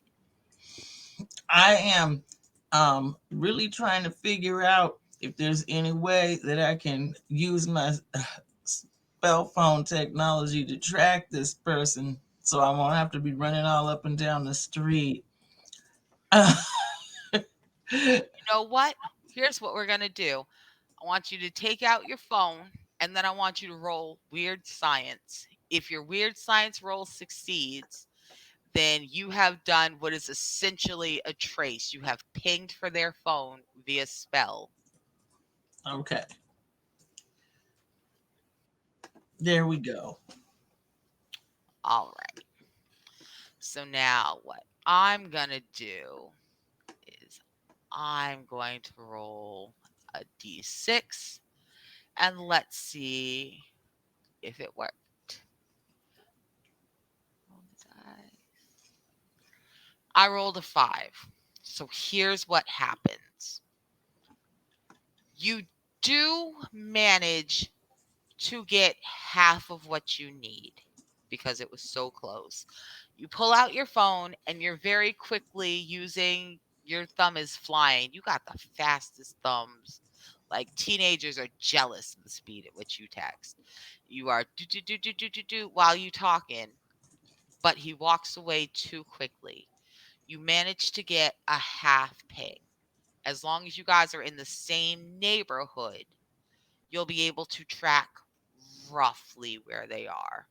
It won't be exact, but you'll be able to get within 2 to 3 buildings of them as opposed to knowing where exactly they are. My familiar's feeling really protective, and this guy has definitely got bad vibes. Yeah, as you walk by, Cat kind of arches her back and like it's so deep it's almost canine. She's unimpressed. That dinosaur crocodile rattle that your cat does when it just can't stand somebody. That's the sound your familiar makes. He don't even look. He just strolls down the stairs, fuckless like he don't care, vanishes. By the time you get back downstairs with the cookbook in hand, you meet everyone else at the counter and you're like, so here's what happens. And you recount what happened upstairs.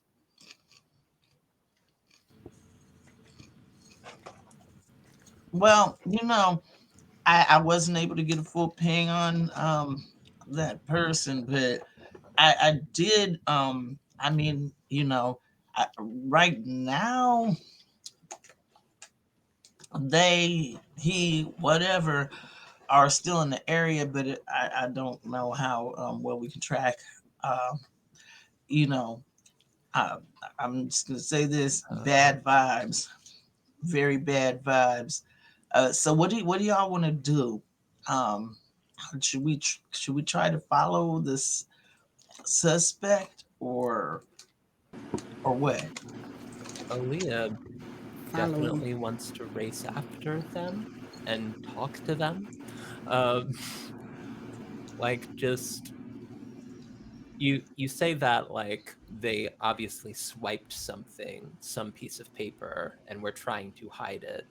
Um, that means this is a thief, which means they might be able to they might know something about the heist, and they have something to talk about. Because Aaliyah is a thief, so is definitely like I I would love to talk to them, though they might be dangerous and they seemed rude. If y'all think it's a bad idea to talk to them, I will take advice and not be as impulsive as I normally am. I have been doing a lot of skating today. I remember how my mom said this dude ain't about nothing, and I feel like somehow maybe the bark is larger than the bite, so I kind of feel like maybe you would be safe. But maybe do you think you need some backup, like some muscle? Don't look at me. I mean, it's one dude against four of us. Again, don't I like count me. those I'm a odds. pacifist. I I mean, I mean, could you slowly walk my way up to you.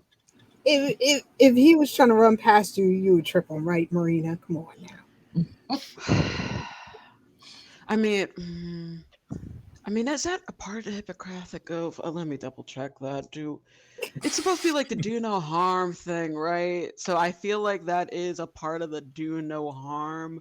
But I will say, I will guilt trip them about their last checkup. I can at least do that. Don't There. know if it'll help, but it's certainly something. I can guilt trip someone if you need me to. I can How's your totally blood do that. pressure? How high is Maybe your sugar? I could put a tracker on Aaliyah's phone, cell phone as well, and then I could see if there's an issue because I can't catch up as fast. But I'm not a pacifist, and I will knock this fool out. Li- Literally, you all you have to hope for is if he hits me, I will punch back, and I do have, I think, a saw in here somewhere. But again, he No, not has to hit me first. all right. So because Aaliyah is a member of your party and is planning this with you, you do not have to roll to put a tracer on Aaliyah's cell phone. It's not something she will let you do regularly, and she's only letting you do it because she knows the spell wears off, but she allows you to put the track on the cell phone. Aaliyah, are you going by yourself or is Corinne going with you? Um, I Take am Corinne with you, please. very good at moving fast through a city. Um, and I do not want to like lose this track. Like, so I don't think I would slow down for anyone unless specifically requested to be like, yo, chill. Um, but if somebody is like, yo, chill, let's go together, we're going into maybe dangerous territory with adventurers, I would chill. Corinne has a bike. She'll be fine. Me and Dorothea will take our time. We'll probably find someone to like with one of those carts that someone pulls. We'll probably find something like that and chill and just go on our merry way. You'll be fine. They're like, we're going to take a rickshaw down to Lair 3 Yes, thank you. up with you. My I familiar can go check on you because I can't go that fast. essentially, Leah, go with Corinne. I kind of like just take Corinne by the shoulders and like offer how it's like, here, you need this on your journey. You need her on your journey, please. It's dangerous to go alone. It's dangerous to go alone. Right. All right. Yeah, Corinne will be like, I can keep up, and like sort of gesture to Aaliyah to take the lead.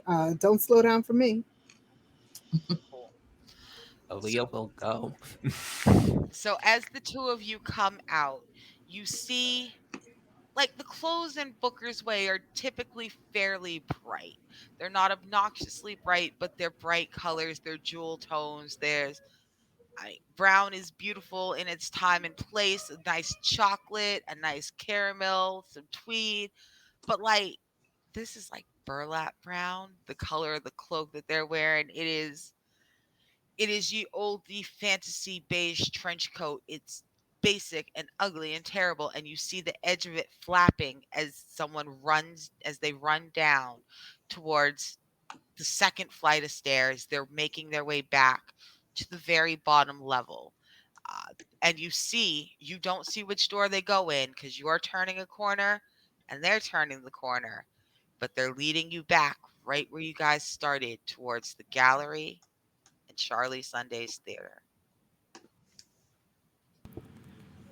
um, Aaliyah takes off. Um, and will try to catch up with them. I think if it definitely looks like they're going back in the same direction, that Corinne might split off and try to take a shortcut to come from the opposite direction so that this guy will be caught between Aaliyah and me. Okay, so here's how this is going to work. Let's look at this together and describe this, shall we? So, here is our map. You guys were coming from here. You lost him right about here. He ran down these stairways.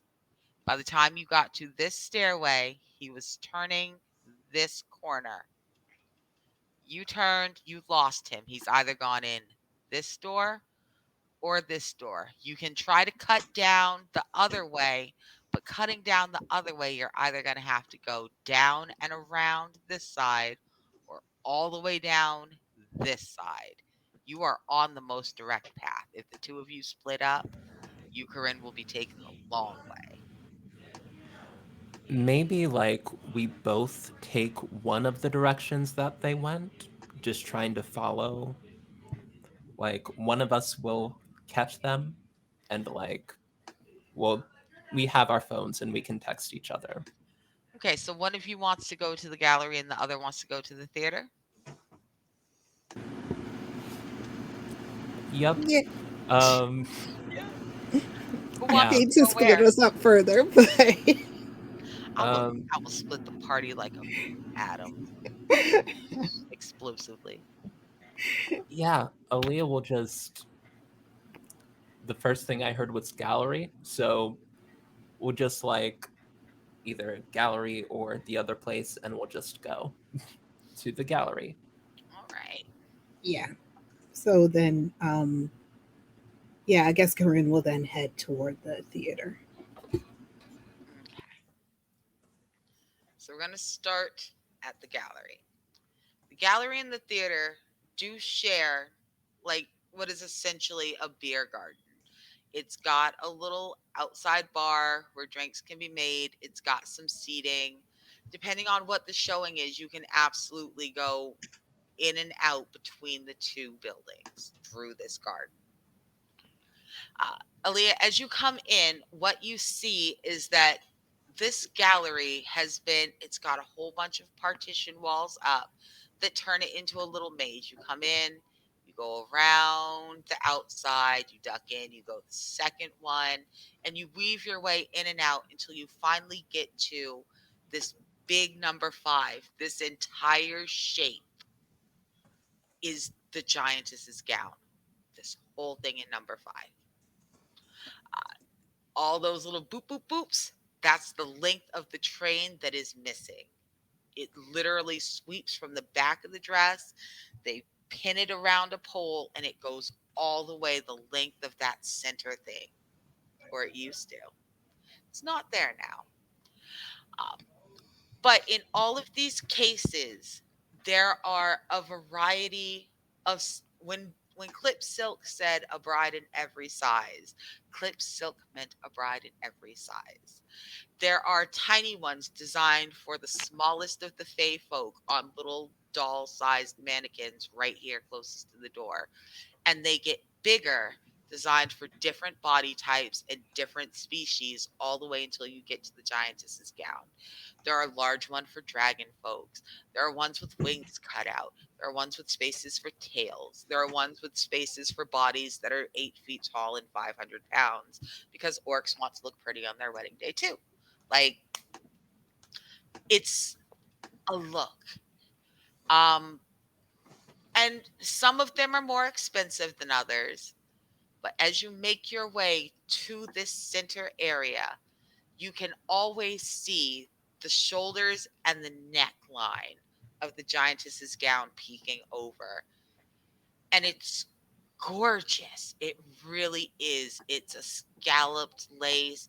It's like, it is, you cannot imagine how one person, even with, that's right, because you don't know the gossip that says that Clip Silk may have hired out significantly more of this work than he said he did. Dorothy and Marina know that. You cannot imagine how one person could have done all of that on this dress, much less a whole gallery's worth of dresses. Like, yeah, this is probably the work of a couple years, but how? Standing in front of the dress is clip silk themselves. Now, here's the thing about clip silk. Clip is exactly the kind of person who thrives on reality TV. They're about 6'1". They are skinny. They're thin at like 143 pounds. It's not fashion thin. They're just genetically kind of not a meaty person. Everything about them is a nod to the kind of person who can create and even thrive on TV. Clip is always either older than or younger than you thought they were. So they're either 23 or 66. I will ask you in a minute. They are the current art scene darling, and they are eating it up. Everything about them is trendy, taste making, and provocative. So they've got their hair cut just so. Their clothes are just right, a little bit jarring, but not in an offensive way. And I've never seen that done with clothes before. Way, all of it. Boots are shiny, and they're just standing there, staring at the gown, not pulling at their hair. They're not cussing. They're not pacing. They're just staring at it coldly. Um, at which point, Aaliyah zooms into the theater, looking for the squirrely adventurer that got loose. Sort of like pauses, takes stock, looks around. Lost the squirrely adventurer. Ah, nuts. Uh, and will like take stock of like, oh, scene of the crime. Perhaps I look for clues. Um, yeah, she might start looking for clues. Um, while in here. Okay, let's talk about that. What kind of what kind of clues are you looking for, or where would you like to look for them? Oh gosh, Aaliyah's not good at this. I think Aaliyah would sort of take stock, look around, and be like, okay, if I were to steal a 52-yard train made of diamonds from this room, where would I start? Um, and just, I think, I think she will start by looking at like the target, like the dress, where where the train connected to the dress before it was swiped. All right. As you Clip is not paying attention. Clip is just lost in cold contemplation of this dress. So as you come in through this backside where it's the narrowest towards the number 5, Clip does not see you. The folds of the skirt are kind of in between the two of you. So you are able to fully view the back of the gown. You can see where the connectors were, and you can see that there are no tattered. It does not look like someone's grabbed it and yanked. It was, however, that is fastened, and you can't tell precisely. It's up very high. It's large. It's intricate. But that's the point. It's intricate. It wasn't just ripped loose. Somebody undid the train.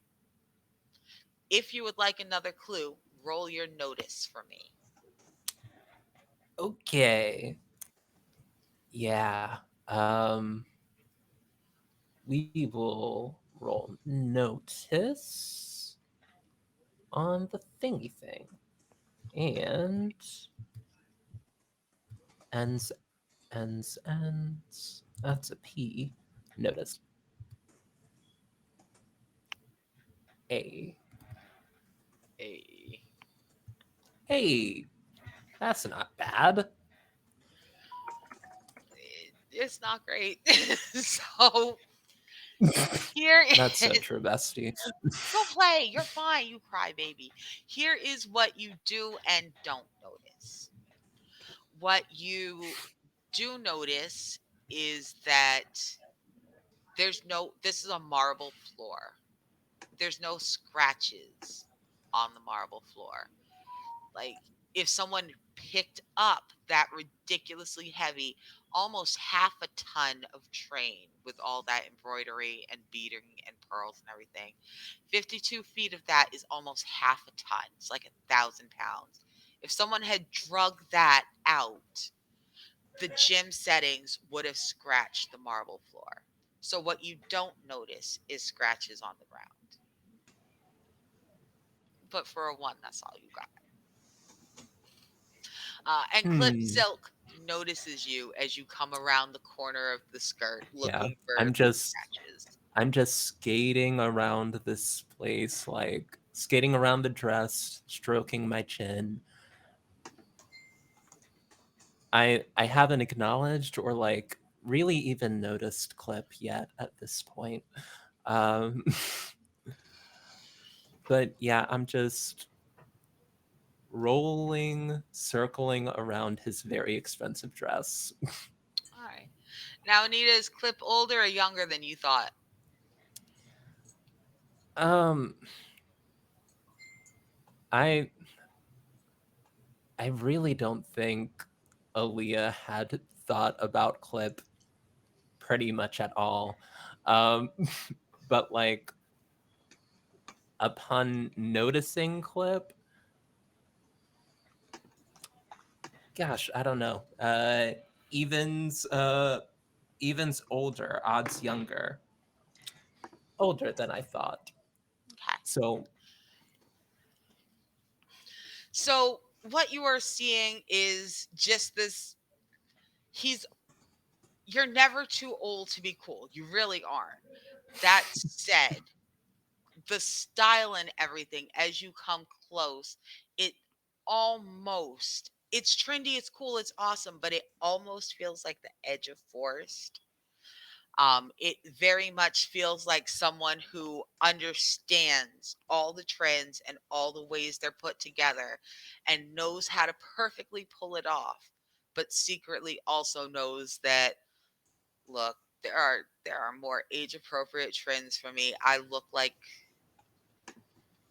someone like half my age. For most people, that's fine, but there are certain places where you just want to look your age. There's nothing wrong with being your age. Art scene is not one of them for Clip. He's trying to look younger than he is. Nobody wants to be behind Starcourt, right? No one wants to be Stein Harcourt. So, Clip is looking around and he just kind of watches you skate around. He doesn't say anything. He's just kind of staring up at the dress, down to the floor, up at the dress, down to the floor. He lets you circle the dress like 3 times before he goes, if you circle a fourth time, you're going to need to buy a new ticket. um, yeah, Aaliyah will like jump. Um, this person has been standing so still and be like, "Oh, sorry, was just looking for clues. I didn't see you there. Um, I don't recognize you. That's charmingly refreshing. Silk, Clip I Silk. I'm the artist. oh, you're the rich guy with like $50,000. And he kind of laughs and he looks at you and goes, I am the rich man who is willing to offer $50,000 to anyone who can return the train. It'll be a mere drop in the bucket compared to I'll be honest with you, young one, it's a little condescending, but not terribly so. Uh, it's in that way where they're like, bless your young heart. And you're like, you know what? I know how you mean that, so I ain't gonna trip you today. They're like, you know what? I'll be honest with you. Just I'll give it I'll give up the reward for a fairly decent clue because whoever's done this has done it so thoroughly. I don't think it'll ever be returned. I'll probably have to run the insurance in for the entire collection, in which case he just kind of throws his hands up. He's like, it's all well insured. That's all I keep telling myself. It's all well insured. He just kind of looks at you. He says, "You, I appreciate your enthusiasm. If you find a decent clue, bring it back to me. I'll see what I can do. I just don't think you'll be finding the train of my gown anytime soon." He just goes back to staring at the gown. This that's kind of weird.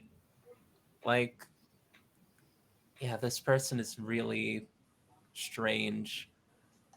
Can I like can I like get a vibe check of some sort to see if it's just like regular artist strange, regular like celebrity strange, or just like Yeah, let's take a look. You can either roll your common knowledge or your smarts. neither are very good. Um yeah, I have the minimum common sense on my stat sheet, and yep, that's only a D6 in smarts. So it's the same roll. We'll we'll go common knowledge. So that sort of Look at tracks. that. Eh, look at that. So, They're green, so I imagine that's a good thing. oh yeah, you did wonderfully. So, as you circle clip, you kind of head out towards you're going to go find Corinne because you are getting you don't know what kind of feel you're getting off Clip Silk, but something about the look of the gown and the way that he's talking and no scratches on the floor. Just something isn't quite right. You can't fully put it together, but you don't trust this and you don't like the way they're just kind of you don't like the way Clip's just standing there looking angry and bored, but not angry enough. So you go ahead and you head out looking for Corinne. Corinne, you are over at Charlie Sunday's theater. Yeah. You're on the first floor. You've just Yep. come in. And And I think she rides her motorbike like inside. Like she doesn't even get off of it. She just rides it straight into the theater. it's fine. That's Charlie Sunday's gonna have a goddamn fit. And in fact, that is exactly what happens. You ride your scooter into his beautiful lobby. Is this floor marble? No, but it's a beautifully polished agate. Are these columns gold, leafed and mahogany? No, but they're sturdy and they're freshly painted. And you just rode your bike in on Charlie Sunday's brand new, freshly waxed floor. The girl behind the ticket counter in area number one screams and kind of runs off. She runs up the stairs. Um, and seriously, it does not take very long at all. By the time you circle around, just kind of looking like, wow, this is this is bigger than I thought. Charlie has done some work in here. The elevator door goes ding, and a very large man steps out of that elevator. Charlie Sunday is in his late 50s. He is well over 200 pounds, heavily muscled, but starting to soften with age. He's a retired performer who never made it to stardom, but he wants his theater to replace the Alabaster Crane in the Silk Center as the hotspot. He's not an evil man, y'all, but he's not necessarily a nice man. What I want you to do, I want you to imagine that Giancarlo Esposito is playing the kingpin, putting Okay, okay. his face and voice on a Wilson Fisk sized body. And Mm. that's the dude who just came out the elevator with his crisp sleeves rolled up, three quarters up his sleeve. He's took his jacket off, but he's still got his vest on. He's just standing there. He looks at you and he goes, Corinne, did you just ride your bike in my theater? And I mean, Corinne does have the grace to look slightly ashamed. I think turns off the motor and gets off of the bike and puts the kickstand down. Um, and and she's like, I'm awfully sorry. I am. But did you see a like little squirrely guy come through here? Because I'm on a mission and I'm trying to solve a mystery, and I chased the guy right in this direction. He's rolling his sleeves up further and he goes, oh, yeah, you didn't think I got down here just fast just for you, did you? My ticket girl, because there were two before the other one ran upstairs. So one of them was already missing. He said, my ticket girl came upstairs and said somebody busted in my fucking theater before it was open and ran through the audience pit towards the backstage. I got my brother coming down the back elevator. We gonna catch him in the side. You want to show me you sorry for riding your bike in here? Come on. Oh yeah, she's totally ready. Like she flexes her arms like she's got Corinne actually runs and takes part in a fight club, so she's got some muscles, some biceps there. And she is ready to go. She like pounds one fist into her hand.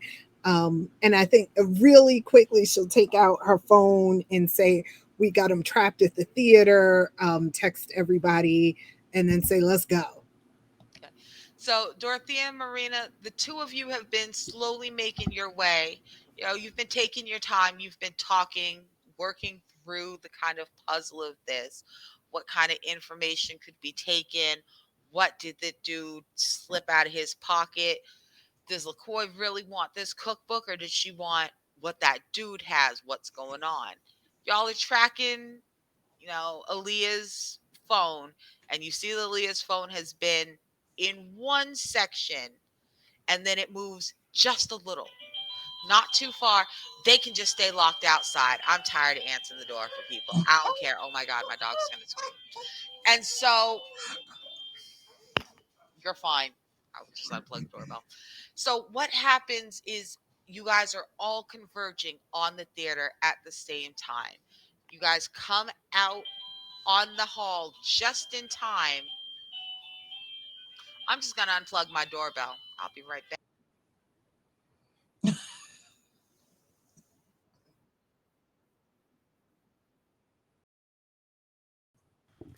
Ooh, I'm good actually.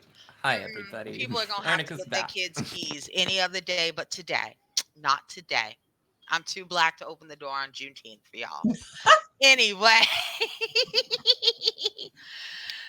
you're all converging on the theater. You see Aaliyah dart in ahead of you. She's ducked out the garden, so she's running in the connecting gardens. All of you meet up in the lobby of the theater.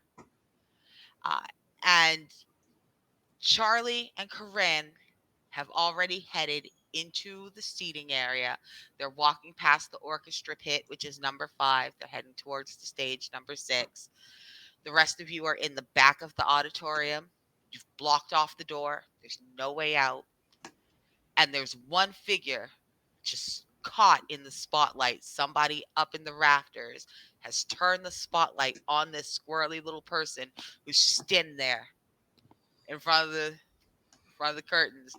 They just this is someone who you can tell from the look of their face, they don't get caught very often. They're not entirely sure what the fuck they gonna do now that they are caught.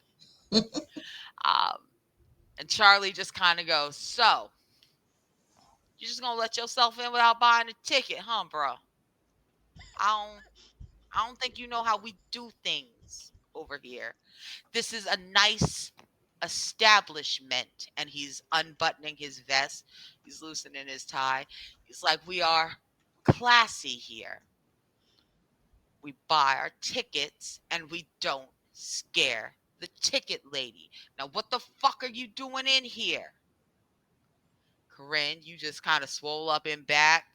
Two of you are blocking the door. And I shit you not, this dude goes, this shit ain't worth it. He throws a piece of paper, wadded up towards y'all. And in the second it takes for your eyes to track that piece of paper, is gone. Not, you don't know where the fuck did he slip through the curtains?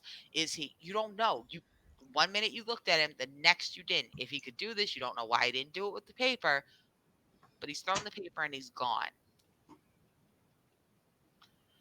Charlie Well, looks at y'all and he goes, I'ma check the rest of this place. Corinne, get your friends and your bike and get the fuck out of my theater. Y'all wanna come back, buy a ticket. I got a great show this weekend. Give I'll see you later. Come in on Sunday. And he heads in the back to double check things. What do y'all want to do? I want to read the note. What's that paper? Yeah. I'm looking at my spell phone trying to see where did this fool disappear to. Your spell phone is doing something you have not seen. It's blinking in a very weird way that implies that this person may be moving in weirding ways, but they are definitely not technically in the neighborhood anymore. Marina, as you pick up the paper, you see that it is a ripped out page of a book. It's a local book. It's an old, it looks like old blueprints. And it looks like old blueprints to whatever was under where the gallery has been rebuilt. They've done a lot of rebuilding in Oshire lately. And there is an extra floor in the center. There's a room in the center of the gallery. I swear. Secret floor heist. I'm putting this out here into the universe. That dude, he spent too much money on a dress, tried to cash in on the insurance. We weren't going to get paid. Let's go. I'm still mild mannered, but I lost sleep over this. You lost sleep over I this. lost sleep for I could potentially not use getting paid. I could use that reward though, and I feel like there are ways to very publicly. Well, okay, I guess he's not going to give the reward to us because he set it up. I I mean, Clip has very bad vibes.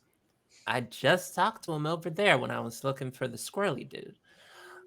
But if we can somehow prove that he orchestrated the heist and hit the thing, then like we can either extort him and be like, "Hey, we'll tell the insurance unless you give us the goods." Or I don't know. We can figure something out though. You can just go straight to the giantess and say, look what he tried to do, tried to cheat you out of your wedding dress.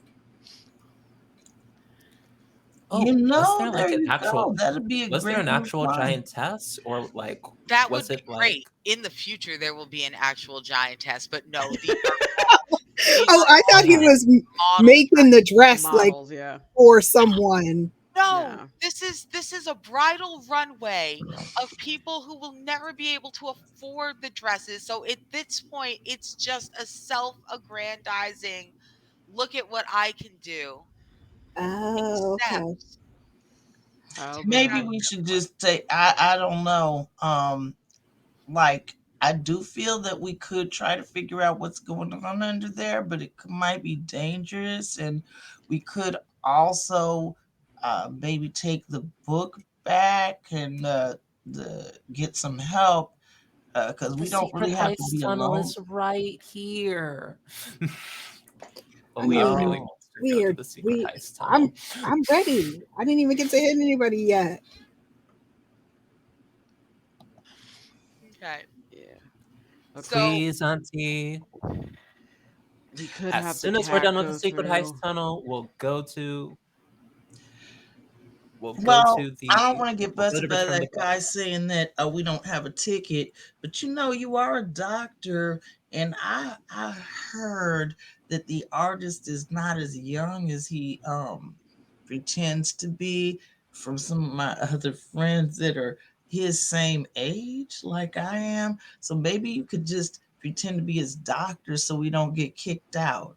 I don't know. I just had to help Charlie with his slip disc a couple weeks ago. He owes me. So it's okay. Go. Shh, let's go. so Charlie lets you guys out the garden door. He's heard y'all talking. He goes, "That slick motherfucker." You know what? So here's the thing. I've done a lot of business since he opened that gallery show. But you know what'll make me do even more business? When I'm the only one running shit over here on this corner. Come on, I'm gonna let y'all in the back. And he goes over and he jimmies open the gallery door from the outside, slides it open and goes, "Holler if you need me." Right out here. You guys enter the gallery. As you enter the gallery, Clip Silk is still standing right where he was when Aaliyah left. But this time he turns and he kind of looks at all of you, looks Leah up and down. He looks at all of you, he goes, and it's just a long sigh. Alongside someone who doesn't intend on explaining themselves and isn't sure that they could if they wanted to. But it's a long, weary sigh. He goes, "Go ahead. Go ahead." But that's all he says. Um, Aaliyah's very one-track mind. It doesn't seem like this person is gonna do anything. Just ever. It seems like this person is more like a statue person than anything. Um, so she's just gonna go directly to where apparently there's a hidden basement. Yeah. So Clip is bored, apathetic. If you've ever had that level of anxiety so high that you've just burnt yourself out to a hollow shell of yourself who feels nothing, that's where Clip is right now. Clip doesn't even care as you lift the edges of the giant's gown and you see that there is indeed the floor has been shifted. It was almost laid back correctly, but it probably needed one more set of hands than was available. And so it's ajar just enough that you can see the edge of the most ridiculously sized garment bag you have ever seen in your life, because this is Clip did not do all the work himself, but he did Mhm. do significantly more of it than he intended to. The giantess's gown ended up being a labor of love when he thought it was just going to be a sensational thing to keep his name up and keep him relevant. Turns out he loves this fucking gown. He loves the amount of work he's put into it. It is, he's not kidding, the most beautiful thing he's ever made. And the fact that it was insured and had to be disassembled at the end of this gallery run. Those gems had to be returned. The embroidery had to be picked free and given back. He just couldn't. And so late one night, and he's telling you all this as you all are lifting the gown, going and trying to pull out this bag or at least get pictures of it on your phone so that you can call people in, claim your reward. He's explaining that he just couldn't. He just didn't have it in him. He came in one night when no one else was there. He very carefully unrigged the train. He had swept the skirt aside and just let it fall. Just let it fall, boom, into that empty space. Went down and packed it up. And as soon as the insurance swept through, he would pay off everyone. He'd pay off the dwarves. He'd pay off the jewelers. He wasn't going to steal from them. He just wanted his dress. Ah, so he flipped Wow. it instead. Got it. Yeah, that's a sad, sad story. And But and and and yet you were offering a $50,000 reward for people to find this, and you weren't going to give us any money. And I feel personally affronted by this thing because you ripped me off of the $50,000 that I was going to get as a reward for me for finding this dress that you stole, yeah. and I feel some kind of way about that. And as much as you want me to feel sorry for you, you got a lot of money and I don't, so I feel sorry for me. I'm not trying to be mean. I was robbed of sleep. Do you know how hard it is to go on an adventure with these knuckleheads? Keep them alive. That one right here points to Aaliyah. She broke her leg twice. How the hell does that happen? And then even before that, I had two surgeries. I had to help with delivery. I don't do that. I don't do that, but I had to help. I'm running on like 3 weeks of barely sleep.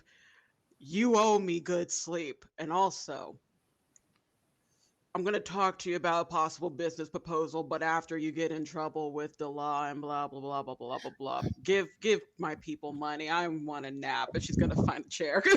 Um, so This is the best heist ever.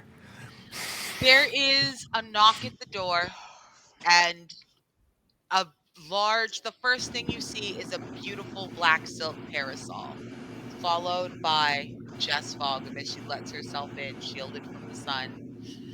Hey, She goes, Jessica. "Hey, y'all. Well, y'all is just as clever as anything. Y'all ain't been back in town a full day and you found it. I am just so impressed. I know that probably the best thing for all of us would just be to make sure that the right names are at the right places at the right time, because some of y'all do have a record and I would hate for them to try to implicate you. You So, know what? what I would do, Allegedly. allegedly, like I Hmm. was never your public defender, allegedly. So Oh, what I would do is I would love to offer y'all a $10,000 reward to split between y'all. I know it's not quite what Clip was offering, but unlike Clip, I actually have the money. you know, my dead mother is over here cussing me out because her favorite designer has to live in that raggedy flea bag down the road while y'all are up here doing all this. And I feel like the least you could do is to do something to improve their housing conditions down there with all this money you're just throwing around. Kind of like a charitable function that you could be doing. And just nod. She says, "You know what? We are certainly going to have to clear out all this mess. The insurance will need to do a thorough accounting. I know that Stein has never entirely stopped designing. We could probably do a retrospective of Stein's work. They've been a fixture of the community for almost 50 years. I'm sure they have enough stuff in their house and in their storage that we could fill this entire galley. And if not, Please. we will get one of their compatriots of the same age. We will honor our elders." And she just kind of does a little smirk and wink because she is by far the eldest thing in town. Please help him clear out his shit. I've been telling him it's been ruining his health. He keeps getting cluttered. Also, I'm willing to take a pay cut if I become your personal house doctor and I get like a room board type of vibe, but we can discuss that later. She Uh, laughs hard. She's like, "Baby, I'm dead. I have not needed a doctor for centuries." your employees do. She goes, "But you know what? Let's talk about a new base. Y'all are so efficient at dealing with things when you come back to town. Maybe we should establish y'all as in town and out of town adventurers."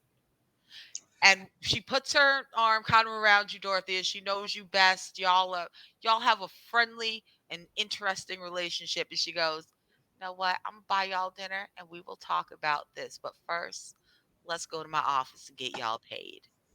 And Yeah, I'm that, for that. And we do have some interesting information about garlic. You might want to pay us a little extra for. I'm just saying. oh girl, we will talk about that. And on that note, as the group of you walk out, leaving Clip there, just waiting. He knows that authorities are coming. He can see Charlie. Charlie's got an eye on him. Clip ain't going nowhere.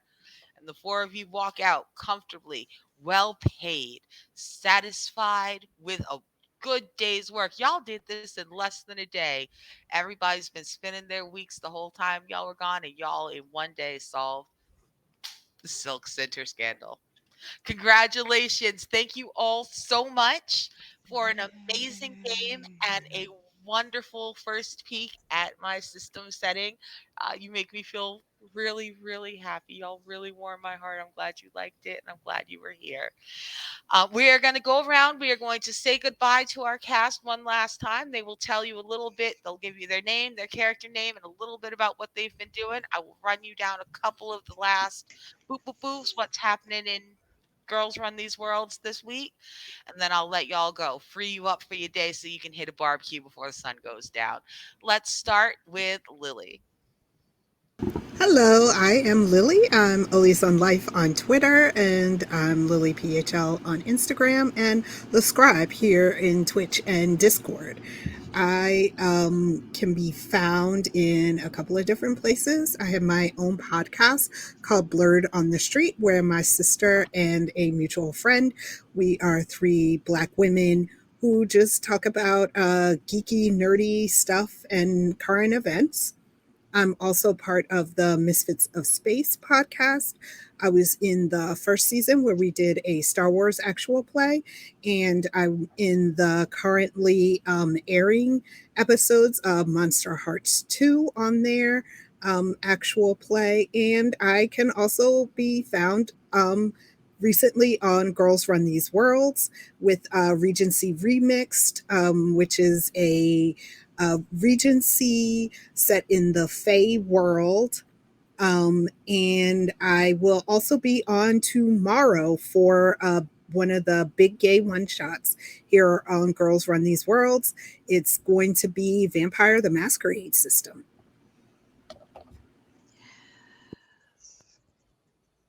Thank you so much. How about you, Sumiko? Yeah, my name is Samiko Salson. I've been nominated for a Bram Stoker Award, which I didn't win, but I still am a finalist for my recent poetry book, as well as nominated for an Elgin Award. So both of those things I'm really happy about. Also, just came out a Pride issue of Girls Write These Worlds that has my ghoul clans and leaders, which are from my book Warmth. And so that's a cool thing. And it's like my first publication. And this is actually has been my first stream as TTRPG. But I am working on a setting for Time Wars, which is a Seneca village setting. So I'm excited for that. And there's another thing that I'm working on with James Carpio that is going to be a thing that is like in the 1970s, which is like kind of like sort of like zombies versus the Black Panthers. So that'll be fun. So yeah, that's stuff that I'm working on. And thank you. Oh wait, you can find me on most social medias at Sumiko SKA, like my name, except for Instagram where it's Sumiko Salson. Thank you. Amazing. Thank you so much for being here today, Sumiko. Ava. Ah, my darlings and my dears, it's your mother Ava here. You can find me anywhere at Madam Ava Couture, mainly on the Twitters. You can find me later today at 9 p.m. EST over on Exquisite Corpse, where I do another Juneteenth game with DK and Ryu. It's gonna be a delight. I play a druid associated with Beyonce because, of course, that's me. And then on Wednesday, you can find me at my regular place on Girls Run These Worlds for Roll for Luck, where I play a paladin mom who is just tired of shenanigans at this point. And you may see a couple things in July that are being worked on, but don't worry about that. Just follow my Twitter and you'll find out about all that. Happy Juneteenth, everyone. Give Black Americans some money. Thank you, and Anita. Hey, everybody, it's Anita. Um, yeah, I have been Aaliyah Marshall. And God, what else to say here? I'm Anita, been playing Aaliyah Marshall. You can find me on Twitter at Anita the Lesbian. Um, and what I'm doing. This Wednesday, I will be over at the Fusca D&D channel. Uh, we're we're in a demon castle. I'm a wizard. It's it's rough. It's rough right now, but I am sure I'm sure that these demons will not best us, and that somehow everything is gonna work out. Um, It'll be fine. It'll you be can fine. you can check out if that happens on Wednesday at twitch.tv/Fusca FOOCCA. Um, and what else? Next Monday, right here, we are doing the One Ring 5e with Girls from These Worlds. If you like, the One Ring 5e is sort of like sponsoring us, like to put this on as this for the channel. Our lovely, incredible, talented game mistress, lore mistress, is going to be Sarah, the CEO of this whole thing. Like it's gonna be so good. You can already see the character creation thing that we did last week on the YouTubes. Join us next week on Monday, a little bit later. And that is Anita. And I will toss it back to our incredible world builder, writer, just all around baddie, Arnica. Thank you. All right. Thank you so much, everybody, for joining us. I've been your game storyteller, Arnica Ross. Just a couple things. And then we're going to bounce over to see Exquisite Corpse in their amazing Juneteenth panel on Black Excellence. Uh, Mondays, as Anita said, do not miss our Rangers of the North show, sponsored by Free League Publishing, their One Ring 5th edition system. It's amazing. Our CEO, Sarah, who is also our producer, big ups for our producer today. Thank you, Sarah. Doing the allies work, hanging out, getting the work done, being like, let's quietly get this show on the air. Boom.